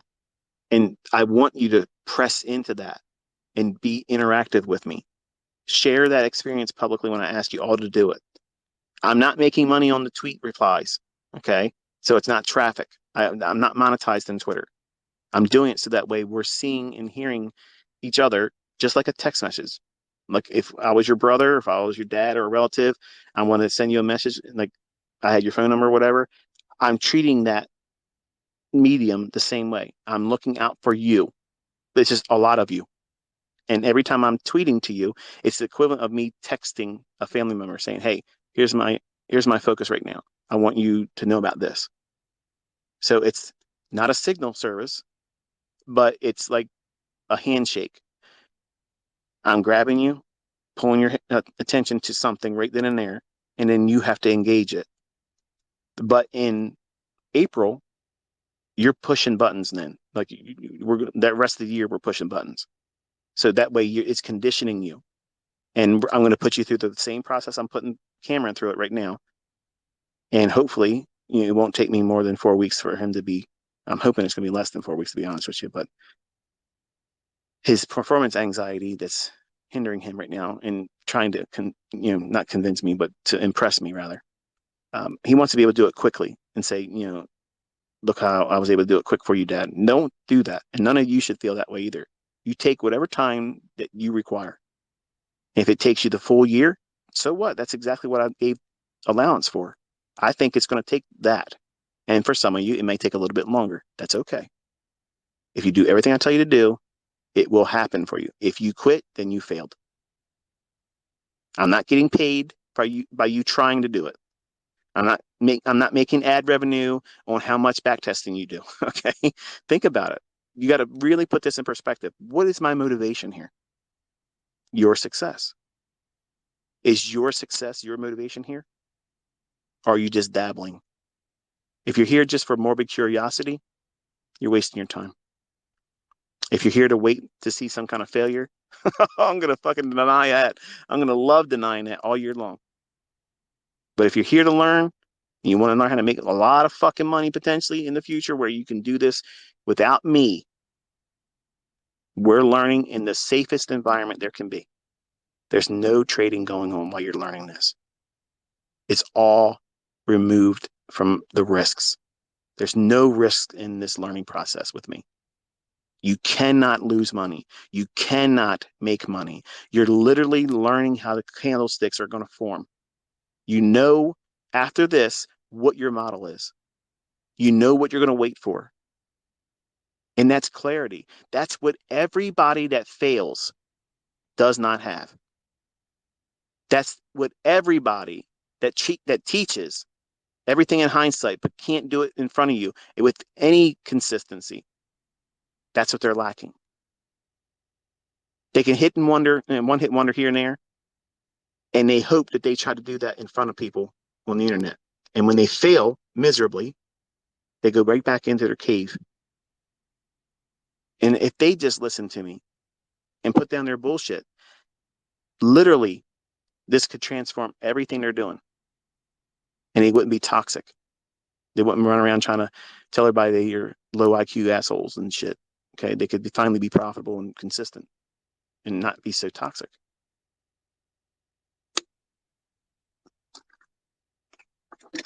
So anyway, I got a short little drive back home. I'll be able to take you home and talk to you while I'm doing so, but I go back through some forests and such, and I'll probably lose you in the signal. So this is the part where I tell you that you got an extra 25 minutes or so. No extra charge.